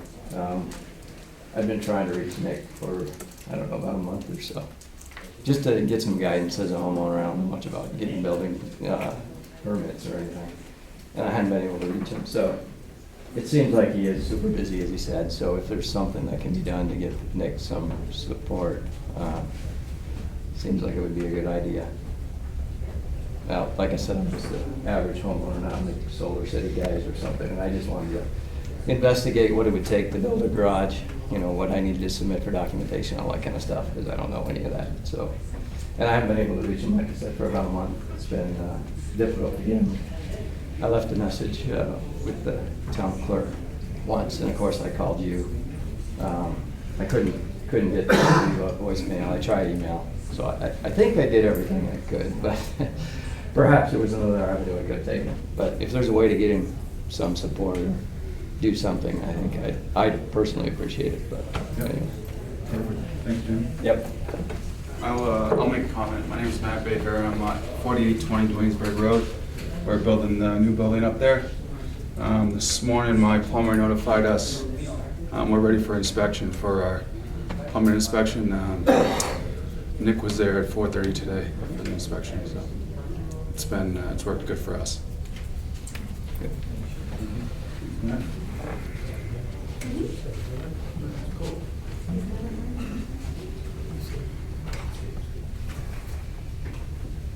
Additional comments? Or privileges of the floor?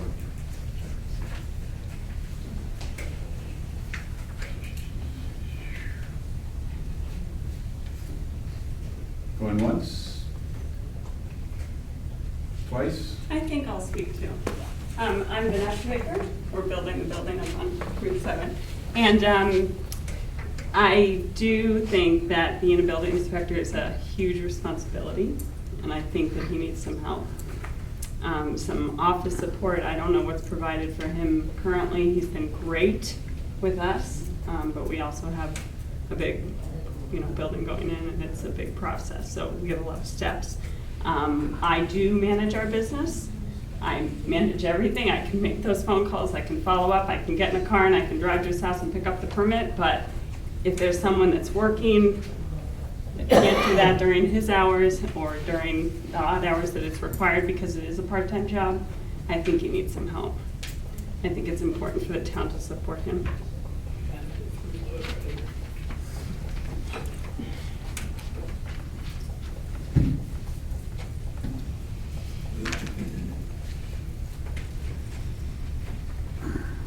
Additional comments?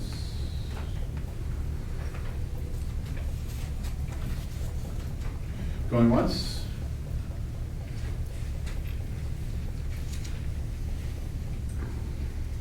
Twice?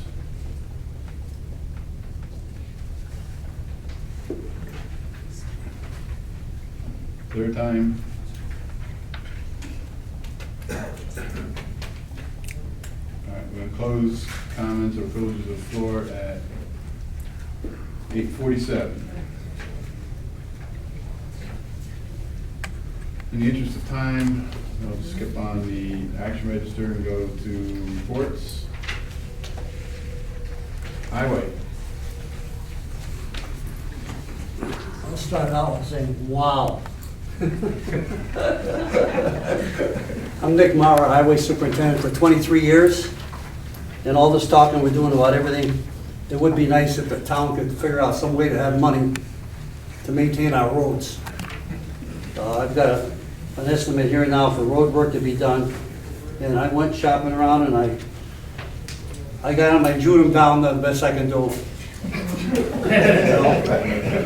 And this is what I come up with. We got the paperwork here for the board to look at. And we were figuring out $145,000. I got them down to 112.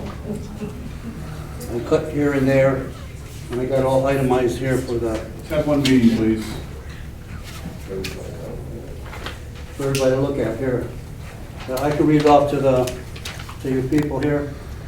Roughly Princetown Plaza. The length that they're going to take care of that is 700 feet of it for $9,000. That's from Waynesburg Road up to the driveway. Willow Run, we're going to do 1,400 feet of road work there for $12,000. Willow Run number 2, there's 2 sections of it. I split the road up. Instead of having to go through the whole road, I took sections that would last us another year or so and eliminated having them fixed. So I'm doing the part that's necessary. So the total of those came to $44,000. Now this is for what they call fiber mat type B. This is, they put stone on the road and roll it. And I tried to get away doing just this on a few roads a few years ago, and I had a lot of complaints. The stones were flying around, people didn't like it. So what we do have to do is go to what they call PPST, which is a tar that they put over the top of the stones and do a nice job on it. So the prices, which have to be added to the other prices on there, and the Princetown Plaza would be $13,000 to complete that. Willow Run would be $18,000 for one section of Willow Run. The other section would be $35,000, which totaled up to $68,000 for the PPST, which is the emulsion they put over the top. So the whole total thing comes out to $112,380.08. If we get the board okays this tonight, I can get this going by the end of the month probably. The only thing that he didn't put down in his estimate was the parts of the road that I'm not paving, I wanted them to tar all the cracks in the road. So we'll hold up for another couple of years. So we're gonna accumulate more money to get it done. Now, in the 23 years I was there, I never had it where we never had any money to do road work. So I don't really know what the problem is there. But when I first got in here in 1992, the county wouldn't plow our roads. The trucks were getting stuck on them in April. And I did a lot of work on the roads. We had a lot of work done. I dug them up, and redid the bottoms of them, put spider pipes in to drain them off. Willow Run wasn't even passable at all when I first got in. The roads are all passable now. They're all pretty good. We had a pretty good winter. And I'm keeping the roads tapered, round, so the water rolls off them the best I can. so that we don't have no holes in it. Like the city, we had a lot of potholes all over. And the potholes are caused from cracks in the road that the water gets into, and it freezes, and we had a cold winter, and it pops the blacktop up. So I was hoping that the board would approve this, and I can give him the permission to get going on it. And that's about it. Anything else, Mike? I did want to take some time, and I sent a note to the county to look at Rooter Drive, the basins being cleaned out. I've checked with Rooter Drive, and they promise they're gonna do it. It's on the schedule. So to get a quote? No. I was working on it with them. I told them that that pipe that they got is on Pangburn Road.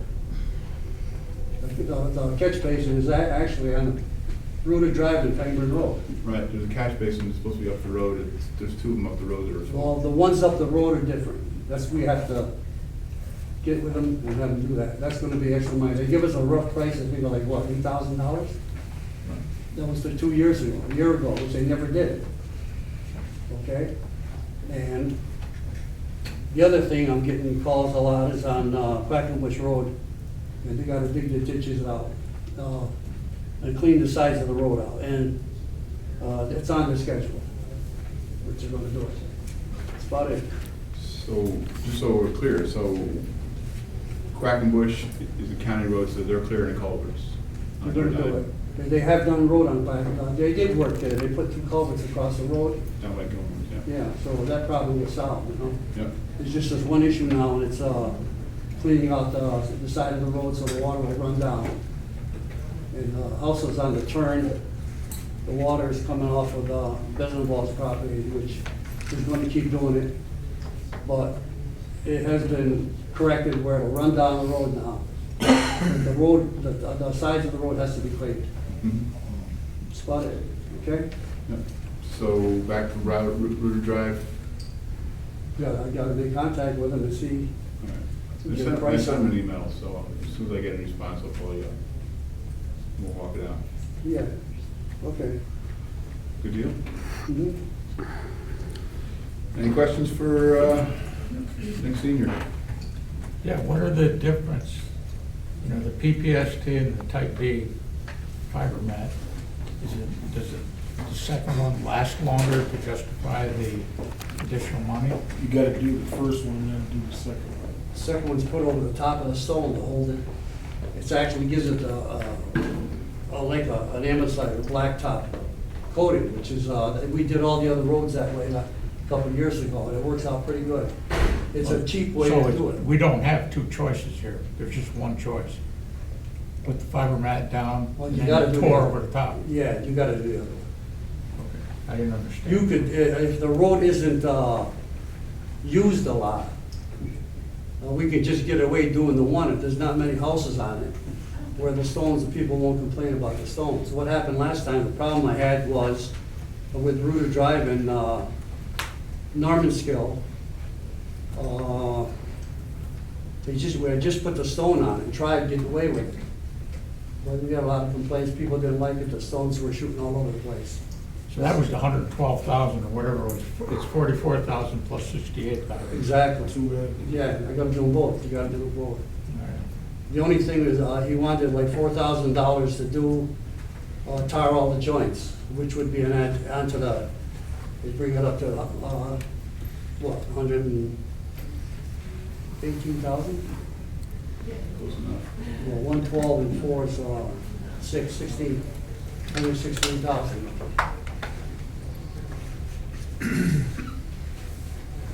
So we can figure on that, and we don't have to do that. But I'd like to have it done, so the roads will last, you know, for next winter. So the board's gonna have to have a resolution on it, and agree on it, I guess, right? We'll try to scrounge some money up. So they got, these guys are on state and county contract? We used to take and have the county pay for it. Mm-hmm. And then Joe Ryan said there was a lot of paperwork for him, and he didn't want to do it that way. Oh, they'll do it, but you Well, have to make sure you get paid. It wasn't a practical way for them to do what he said. So again, these guys are on state and county contract. Foreman is, yes. Okay. Anything for Nick? Thank you, Nick. Thanks, Thank you. Water department.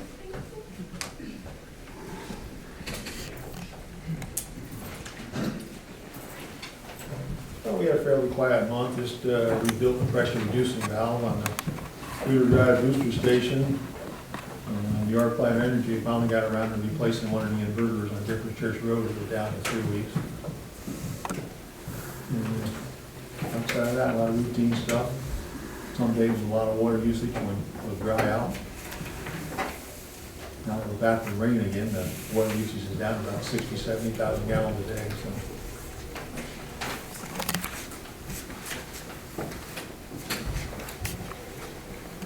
Any summer projects?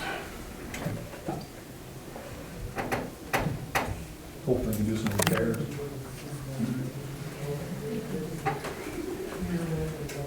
Anything for George? Doug? No. Joe? No. Lou? Thanks. Thank you, George. Bob? George. Thank you, sir. Nick out there. You're doing business with, Vets.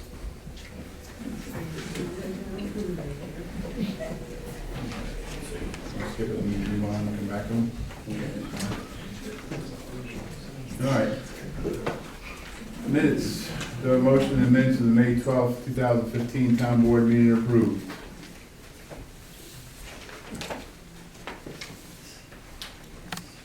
I'll make the motion. Do I have a second? I'll second. Doug? Yes. Joe? Yes. Lou? Yes. Bob? Yes. Mike's yes.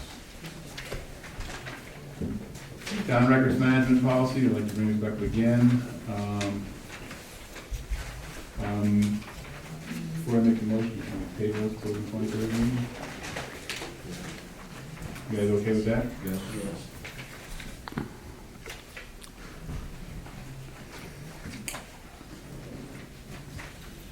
Alright. Town board agenda meeting, we can change that to a special meeting, town board special meeting. Just coming.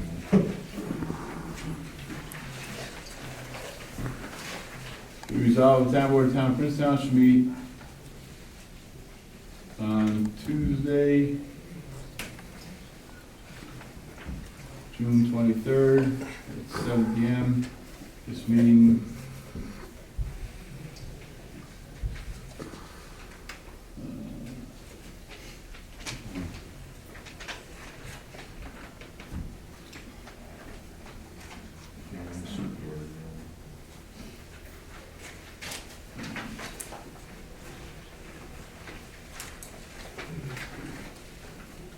So be resolved, the town board of town of Princetown shall meet on Tuesday, June 23rd, 2015 at 7 p.m.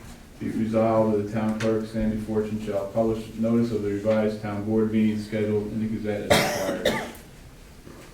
So a motion. So moved. I'll second. Doug? Yes. Joe? Yes. Lou? Yes.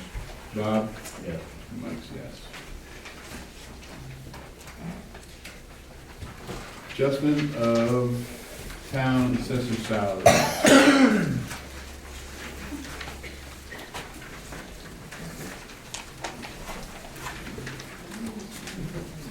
Do I have a motion? Whereas town assessor Paul Danger has recently undertaken a new employment with the state of New York, and whereas Paul is committed to continue his work as town assessor, but must reduce his office hours at town law due to new work schedule and consideration of same, has agreed to adjustment of his annual salary from $22,684 per year to $16,000 per year effective retroactively May 1st. Now therefore be resolved, the town board of town of Princetown hereby adjust the salary of the town assessor effective May 1st, 2015 from $22,684 to $16,000. What's his hours being reduced to? Tuesdays and Saturdays, Tuesday nights, Saturdays.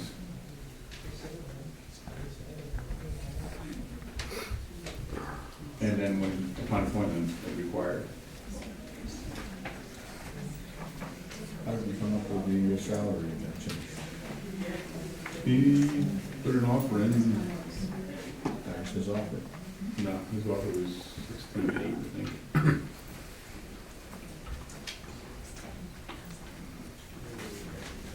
I asked him to consider 16,000. I'm asking the board to consider 16,000. We can negotiate if we want. Did he agree to the 16,000? Yes. That's about good. Yep. I've got an email reply to it. Okay, do I have a motion? I make the motion. Second? I'll second. Doug? Yes. Joe? Yes. Lou? Yes. Bob? Yes. Mike's a yes. Appointment to the zoning review committee, be resolved, the town board of town of Princetown hereby appoints town resident Pat Mooney to the position of member of the zoning review committee for a term to expire on 12/31/2015. Again, we appointed him, we forgot to notify Pat, he had to come in and sign the oath book.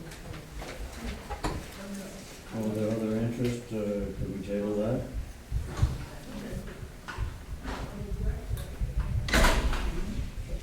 Well, we put Mr. White in there.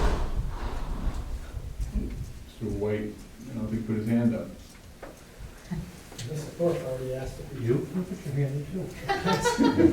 Put your hand in. Let him interview all of us. With other interest, I'd like to see us table it and interview.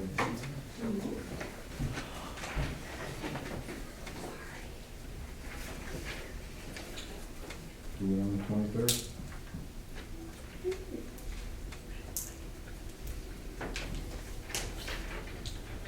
Tabled. Appointment to the zoning board of appeals, be resolved, the town board of town of Princetown hereby appoints town resident Dave Sanders to the position of alternate member of the zoning board of appeals for a term to expire in 12/31/2016. Again, same, Dave never came in and signed the oath book. Is there anybody else interested in that? I haven't heard of anybody.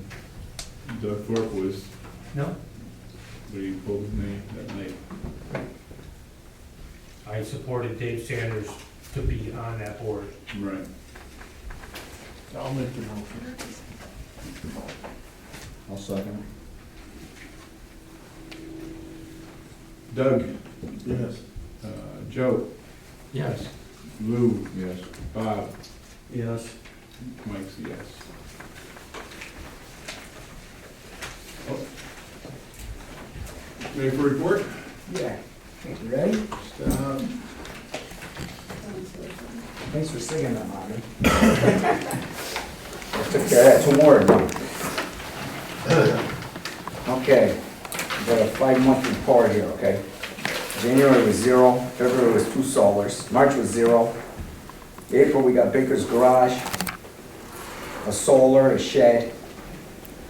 May, we got 2 remodels and a pool. In June, we got a remodel and 7 solars, okay, which is what they came and complained about. And we got a check here which says I stole the money from what I understand about here. It was What? $3,100. What did I say? You said I stole the money. I didn't say You that. insinuated I I stole did the not. money, which I never would do to you. I never did that, I never said that. I wasn't here, so I can't vouch for what happened, okay? Yep. And anyway, there's the money, and there'll be more. I got a couple more permits I gotta get done, I'm getting caught up now. And I'm not quitting. Get somebody else though. What's that? Get somebody else, because it's more than, it's double what it was supposed to be. Okay, I got too much going. But I can get everything done. You stay up late at night, you can get everything done. No feeling. Okay? So I've got some other people that are applying for permits. Do you want me to just give you their names, or? I might have did them already. Did they already put their paperwork in? They're just telling me they've called, left messages, Who is it? left messages, You got left it? letters here.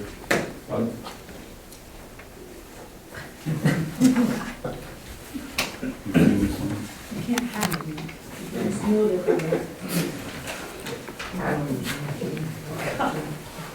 Yeah, he's on.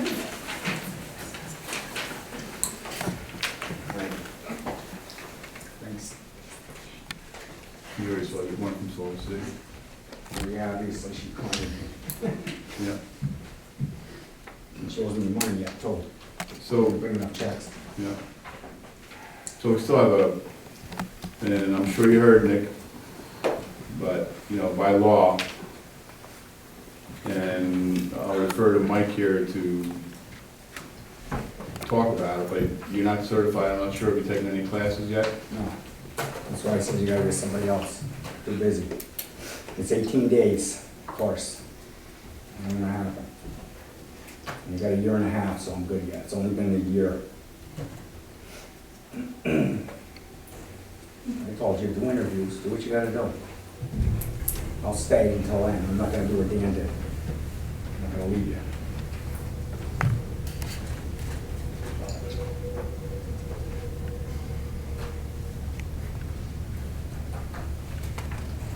I looked into it. It's too many days. I can't lose that many days. Nick, I'm not trying to be critical, I understand, I do understand, but, you know, there's a risk to the town, and there's a risk to the town. So I'll get interviews. Do interviews. Well, that's what Bob's working on, he said he's gonna take care of it next month. Can I say something now? Sure. Okay. After our meeting last month, it was brought up about Nick, and I said, have we talked to him yet? So I said, well, I will go and talk to Nick. I followed up with Nick after the meeting, talked to him, told him what was going on, what happened. He indicated he was too busy, okay, and I understood. So he said he had the money, so there was no problem with where the money was. I was going to ask the board's permission tonight to see if we can't run an ad in the paper and put it on our website. Nick has agreed. He says he's too busy, and I understand that. As a self-contractor, you gotta make hay when the sun shines. So I think we had a little bit of a miscommunication because I wanted to do interviews prior to this, and we had one of our board members that's been away, and I got the impression that we wanted to wait. So with a miscommunication or a little bit of misunderstanding there. So as of tonight, we will be requesting an ad to go in the paper for that position. And while I'm talking about it, I would like to make a motion or throw it out to the board that we look for somebody to do the code enforcement / planner. Okay, and then we can maybe discuss that tonight or whenever they feel convenient. But so I did follow up on it, and I wanted to have interviews done by now, but like I said, I got the impression we wanted to wait because Joe is not here, so that's what happened as far as us not getting interviews. So Nick has agreed to step down. I don't have a problem with that. He's like any other employee. We have to do what we've got to do. So we will be doing interviews, and we will be getting another code enforcement to replace Nick when we have the interviews and get somebody in to replace him. So thank you, Nick. I appreciate all the work you've been doing. And I don't want to minimize it either, Nick. I mean, I know I've talked to you a couple times. I understand, as Bob says, when the sun's out, you got to make the hay, or whatever the expression is, but I understand. I do.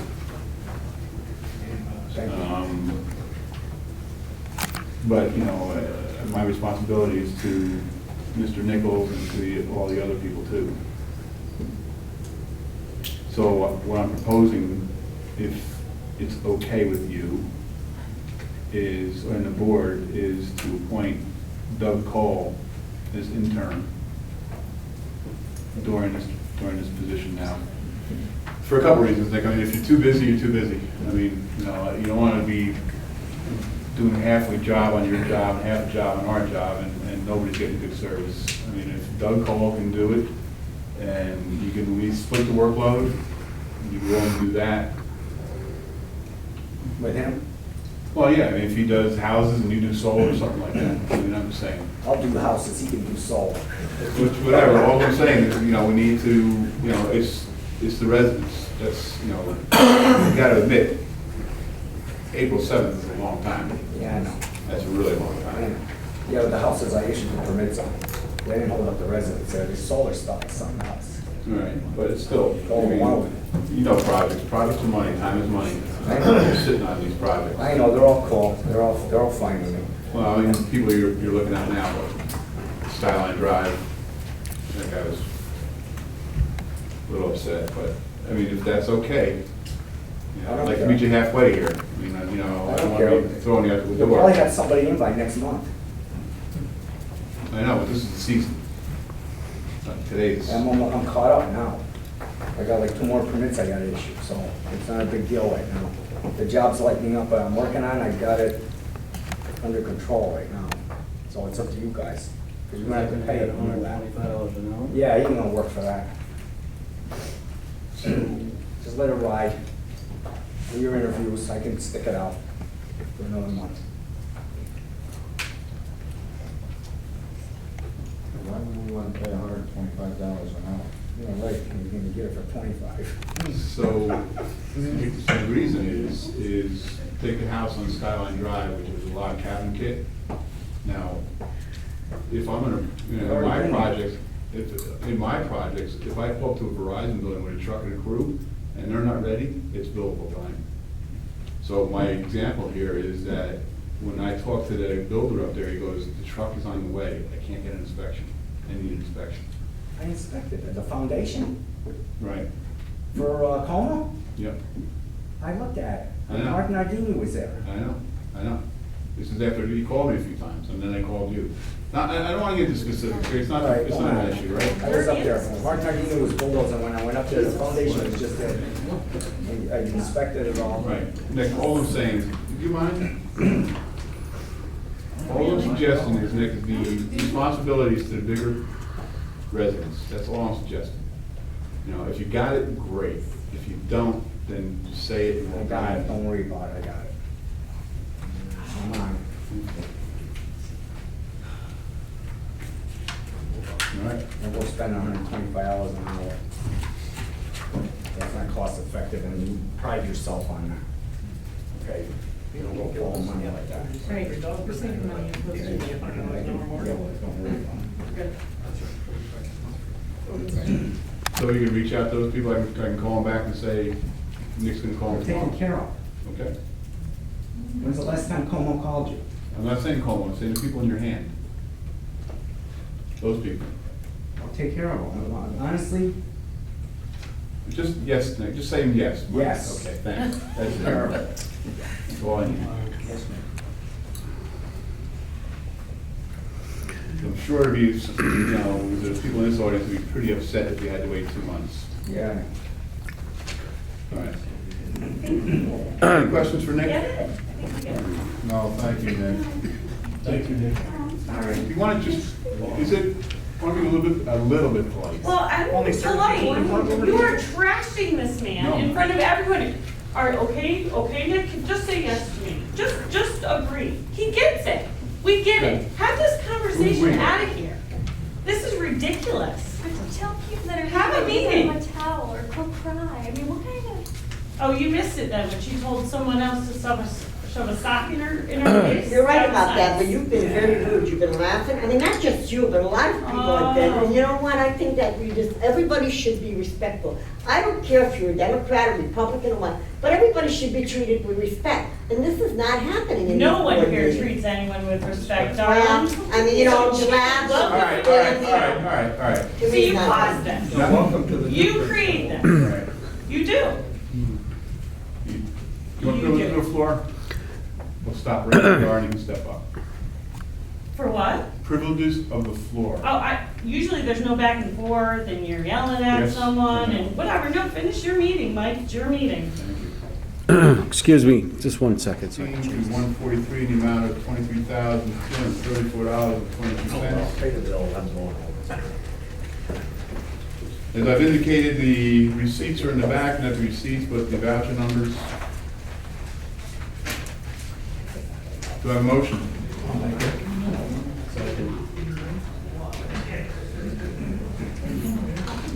Doug? Yes. Joe? Yes. Lou? Bob? Mike's yes. Board of Fund Claims, abstract 6. Hereby resolve the town board approve claims 51 to claims 57 in an amount of $4,326.07. Do I have a motion? I'll make it. Second. Doug? Yes. Joe? Yes. Lou? Yes. Bob? Yes. Mike is. That closes the business. We'll now open up the privileges of the floor for the second time at 9:20.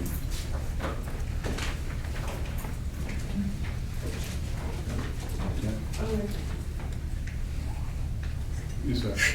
Paul Hasbrook. First of all, Nick, thank you for 23 years of service, for working on the roads and all the things that you've done over the years. And I think the people, especially that live on those roads, know all the things that you've done. Thank you. Not just for the town roads, but for the county roads. I find it interesting that you're asking the town board where the money is to do the repairs. And what was the amount? I couldn't hear it. Well, we're gonna end up, we're gonna need like $116,000 to do what I wanna do right now. $116,000, okay. I think there's some people in this room that would probably remember that when we took over 3 miles of town road back in '89, I think it was, we were getting about $160,000 in sales tax money from the county. And the promise was that there would be a dedicated fund for the highways so that no one in the town of Princetown would ever have to pay the taxes to keep those roads going. I guess over the period of time since then, that fund has been raided to the point at which we don't have any money to take care of our roads. What happened to all the sales tax? I don't know. I was spending, when I first got in, I was spending like $250,000, $300,000 because the roads were in bad shape. No, I understand that, Nick. No, and we had the money. I don't know. Yeah, we had the money. I don't know where, it's not my job to know where it's coming from, or, it's just that if, we need road work done to maintain the roads, we gotta do it. You can't just let them go down. I'm saying to the board, where'd the money go? I think you guys need to find it. There was money up until just a few years ago to always take care of the roads, and all of a sudden there isn't. Kind of interesting that that's happened. I'm sure the sales tax split isn't 160,000 anymore, but it's a lot more than that. But if you haven't done it, there needs to be budget time to know what these numbers are going to be, not in June when the work's got to be done and we don't have any money in the budget for it. We promised these people 30 years ago to take care of their damn roads. We shouldn't have, but we did. That was what Princetown did for people back then. And now all of a sudden, we don't have the money for it. I'd love to know what it's being spent on, and I got a feeling it isn't the right things. Thank you. Thank you. Additional privileges. I have a question in regards to the records management policy. Why do we need one for the town? Because it's required by state law. New York State New York State. requires the town to have their own policy? Yes, you must adopt a records management and records retention policy. Huh. Based on the state? Yes. So we followed the state all these years, but now they're making us pass a policy in our town? You've had a policy. What Okay. the state is asking is that we bring our policy up to date. That it's been 20-plus years since the policy was last adopted, and it's out of date. Contact the My state guess is, education no, department. I'm not getting jumpy with you, Mike. I'm just asking, because Right. it didn't make any sense. My guess is it probably didn't include electronic things and the That's correct. things of those nature. Okay, that's what I wanted to know. Thank you. Additional comments? I have a question, Mike. Can I give them permission to do the roads or not? Are you gonna have to vote on it, or? My first thought is, because I'm gonna need to look at this, 112,000 is 20% of the budget. So no, we can't get it done again. We went through this last year, and they didn't get done, so I don't know. Right?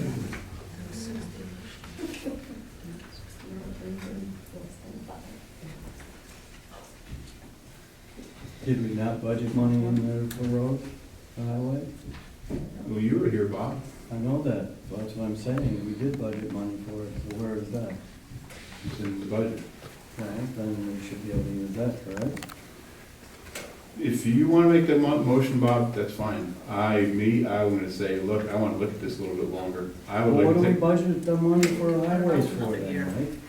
If it's not there to use, then what are we gonna do with it? I'm sorry, I guess I'm missing it. I guess. I don't know, Bob. If you're ready to move forward, then go. If we've got the money there and we need our road done, then yes, I think we need to. Why are we hanging on to it? I don't know. There was talk about using a 1% loan. Well, why do we waste the time budgeting the money then if we're not gonna use it? Again, Bob, if you want to make the motion to do it, then go ahead.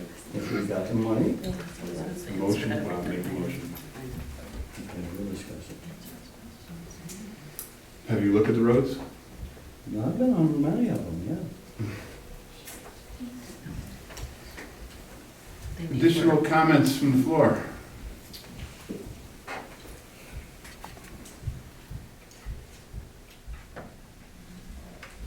All right, we're going to close it at 9:25. Councilman concerns? Mr. Doug? I'm wondering what's going on with Potterskill Fire Department. They got some questions on their contract. I thought we passed that in November. They're kind of pushing back a little bit on it, right?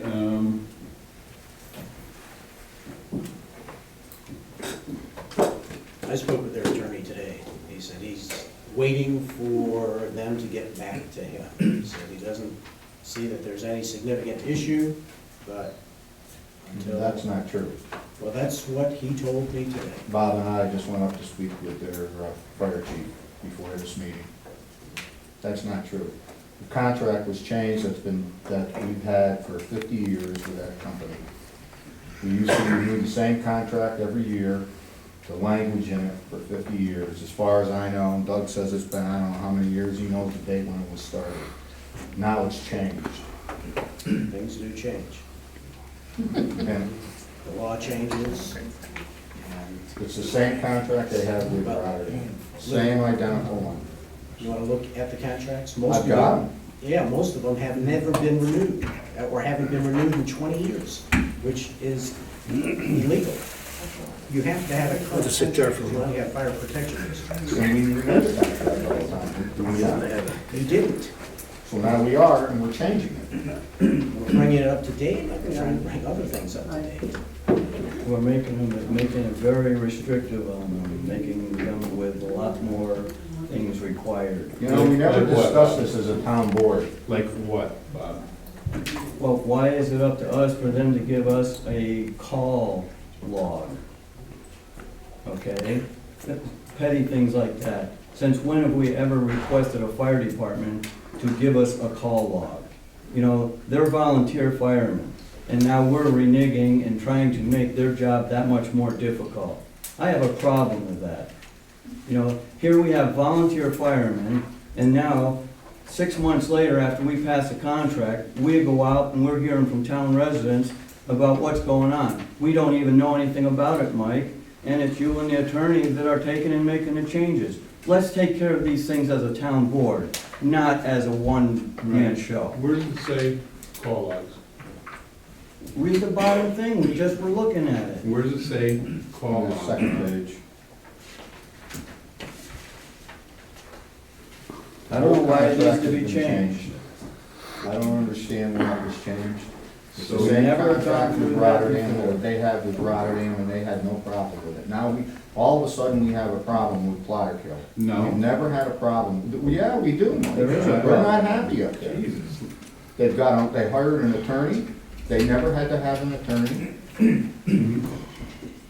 I mean, and we got the whole fire department up there upset with us. So, is our responsibility to the full town? Yes, it is. And should we not take advice of our attorney? Like, the contract was changed, we just compared the two contracts up there. Mhm. They had the same problem, they've got the same contract with Rotterdam, same identical one. They had no problem with it. Now we're changing the language in it, which is upsetting them, and like Bob said, they're all volunteer fire department up there. Mhm. And we're putting these restrictions on them, and asking them to update this and notify us that. Like what? Give me an example. Look at him, I understand, give me an example. he's got them circled, and I'm sure Mike's got it in his, that he's got circled. I don't have any circles. I'm sure Mike Wavis does. You got circles? Well, I think it's redlining. Oh, the comments, comment boxes. No, I never saw it. Well, it's funny, you got a meeting with him tomorrow. Yep. Unbeknown to the town board, we had no knowledge of this is going on. You're taking it upon yourself to go ahead and do these things without even consulting the town board. And that's not legal. It's in the You're town supposed to law. be talking with the town board about these things, not taking it upon yourself to do it by your own. Mhm. So for when we didn't have a contract for 20 or 25 years. Every year we had one. Right here is the current contract, Mike, with- right here. It'd be really good if I could finish my sentence. Thanks. So we don't have contracts with Waynesburg, Pattersonville.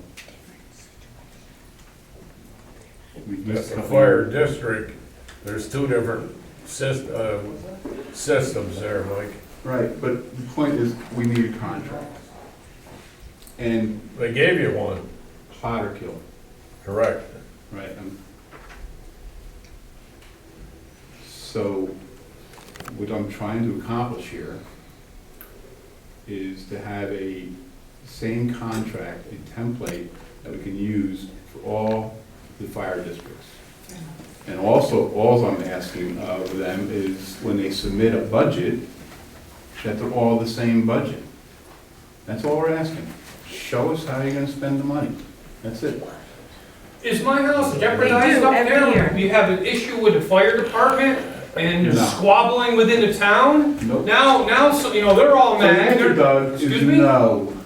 Well, that's what happens when you're squabbling. Members don't show up for fires because of issues, contractual issues within a fire department.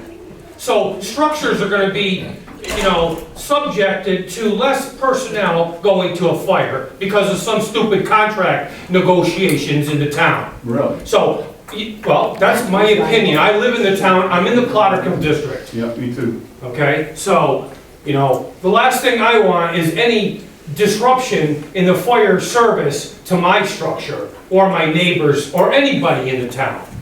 So, we better straighten it out quick. Right, thanks, Doug. So you know they control your tax rate, right? Doesn't matter when my house is burning how much my taxes are.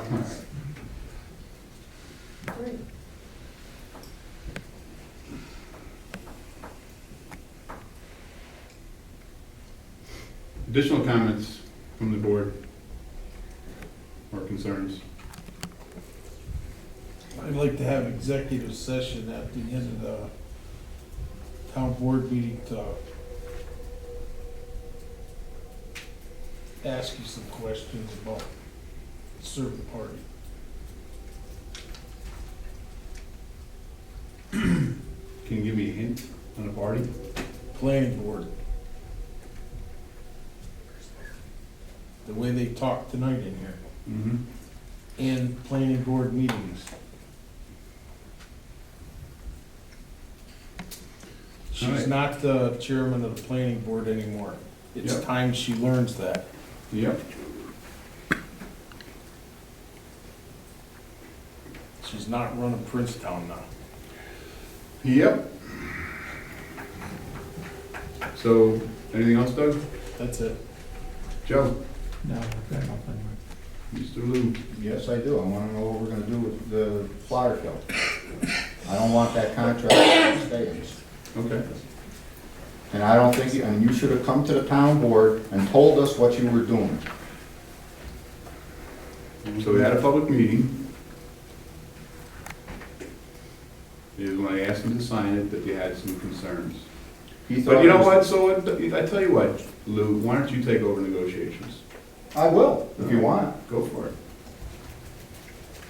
Go for And it. I won't do it without the town board. If he wants to come down and talk to the town board, I'll suggest that he comes down on the 23rd and talks with the town board and we resolve this issue. Right, right. Either way, the contract would have had to been approved by the town board, along with the rate increases. You know what the percentage was year over year, right, Bob? It wasn't 16%, that's what you were saying. Well, no, it wasn't. I didn't say that. It was 3. Well, more like 5. No, it's not. Okay. No. Well, you should look at your budget. But we'll turn it over to you, Lou. You can figure it out. What do you got, Bob? Are you done, Lou? Nothing going on with the state police. I got 3 bids for the roof. I didn't bring them tonight because I thought we were got too involved with this, so we can get going on it. I'll have it here next month. So we need to have a contract before we, I know. so you were gonna get some proposals on, so we can include them in the contract? You know, I've got 3 estimates. I've got a low estimate, I've got a high estimate, and one was pretty low. This is for all the open items? You know, it was for the roof because that's the 18, that's the, when you have the bulk of the budget that we have for it. So we're okay to move forward with the contract then? Yes. Not with all of those items that you got in there. So they're for budgetary reasons only? That's it. There weren't contracts or anything, they're built for budgetary reference only? Well, I know that what you're saying over here, but every year, something else comes up over there, and you can't say that you're gonna do this year, definitely. Or next year, you're definitely gonna do this, because there's other situations may arise. Right. That you have to do that. Just putting it in over here, that this year we're gonna do this, and this year we're gonna do that. We already gotten a problem with that once already, because we didn't finish the windows this past year. Right. We Again, only this displaced 3. Right, again, this is for budgetary reference only. That's all. I'll review it again. I got it. So it's okay for Mike then to go ahead and finish it up? And as soon as I review it, I'll be on the phone and we'll discuss it. As soon as you, I don't understand your action. What are you doing? Well, there's a lot in there I didn't agree with, like painting the inside of the rooms all over again. We just did that. But that's not the contract. That's for reference only. So if they come up to next year and they know they have $22,000 to spend, they can pick from the laundry list. Unless, as you indicate, that if something, an emergency happens, then they have to, pick from column B. That's all it's for. Okay. It has nothing to do with we're dictating anything to them. All we're saying is, you're gonna have to spend so much money. For reference, here's the items you want us to put some figures against. That's all it's for. Okay. I'm also asking, I broke out the NYMER piece, because NYMER was 6,000, 5,000 something. Be attributable to that building. To that building. So we want to try to itemize as much as possible what the state police building is costing us. We understand it's a pass-through, I understand that, but if we don't have to spend more money than we have to, then we should itemize and say, for example, snow plowing and grass cutting costs $1,000. NYMER is gonna cost $5,500 a year. These should be built into to the language and into our budgets accordingly. That's all I'm asking for. Okay. So, okay for Mike to go forward? Thank you. Yeah. What else you got? That's it. Mr. Bob? All for executive session.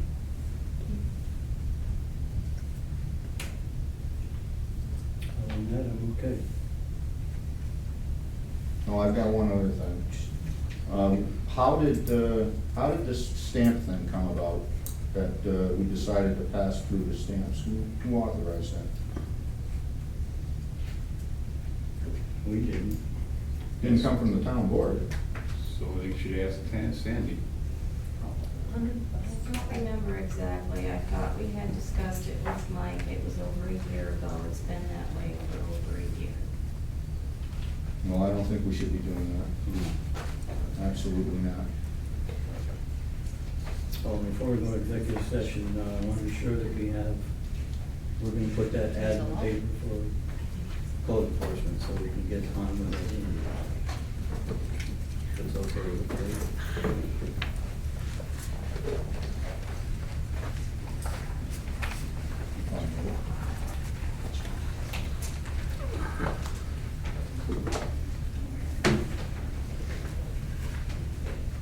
Okay. So a couple things for myself. Obviously, we've heard reference to the town planner. The big thing about the town planner, again, is to support residents and developers as they go through the process. We should look at it again. I got a call from a resident about court and revenue. So the court doesn't really drive revenue, right? The court's the only one that brings money into the town. Well, can you explain that? We get money from when they get a ticket, we get part of that, right, back? If you're only making $3,000 a month compared to $65,000 a month, it's less revenue coming in, right? Right, but my question is, how is the court involved? Right, I'm just saying revenue. that's what I'm saying. Because the court is here to court. Revenue is driven by tickets. Right? Yep. So it's the tickets that are down, which is not a reflection of the court.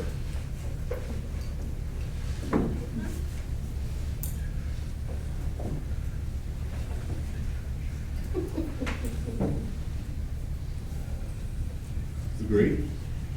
No, I beg to differ. So where does the court get the money from? The tickets that come in, obviously why are he's they not down? getting a ticket. Why are they down?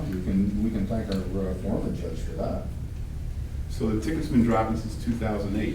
When was the last time we got a ticket issued from the thruway? I don't know. We haven't. So is that Why a? was that? I don't know. Do you have the answer? Yeah, I do. Please share it with It the was town. said over here, in front of the state police over here, that the former judge was gonna drop every ticket that was issued on the thruway. Joe was there when he said it. So They stopped writing tickets on the thruway. In other words, we created a bad rapport with the state police and. So these started dropping in 2008. They didn't drop down to what, to 3,800. They dropped down 50 or 70%. No. Yes. Wrong. Look at the statistics. Wrong. Good for you. I know, I didn't know that. So I just want to make sure we're not mixing up tickets with revenue. Do you mind? Yes. Yeah, we do. If you Okay. do so disrespect for the people in the town Right. board, like, So I want to make sure we're clear that, The tickets are down, so you got less revenue. yep, And if you remember last year, you had $90,000 you said he was gonna collect, and he didn't make 55,000. And I said change the budget to 60. Do you remember that? I It was do. budget time? I do. And how far off was I? So again, I'm not sure what the court has to do with the revenue. It's not the court per se, Mike, it is because certain individuals have created a poor rapport with the troopers, the sheriffs, okay? Things that have been said even in our newsletters have ended up down on their desk in the state police, okay? Mhm. Where accusations have been made, okay? And they read that. Do you think they want to do business with us? So do you have specifics, Bob? Because we should, as a town board, we should address them then. Do you address them? Well, it happened to be your comments, Mike. Okay. Yeah, so that's why you should be careful what you say, maybe out in public or in writing, Yeah. okay? pretty And as good. it was mentioned. So Bob, do you have the actual example? Well, you were making accusations that there I was fault. never make accusations. Oh, excuse me, okay, I'm not saying anymore. Thank you. You make accusations all the time. You were accusing Lil and myself the other night that we knew who was gonna replace Nick, and we knew nothing about it. So don't tell me that. It's nonsense. We're getting tired of your nonsense. That whole newsletter's nonsense. It only goes to half the people in the town anyways. Which one? The Princetown newsletter. I've been talking to you about it for weeks. You keep going on to business end, businesses don't get it. It's not only businesses that aren't getting it. Homeowners aren't getting them either. And there is a lot of slander in them. And I'll start saving them that come to my house if you want, and you can rewrite what you wrote. I appreciate it. Not a problem. All right.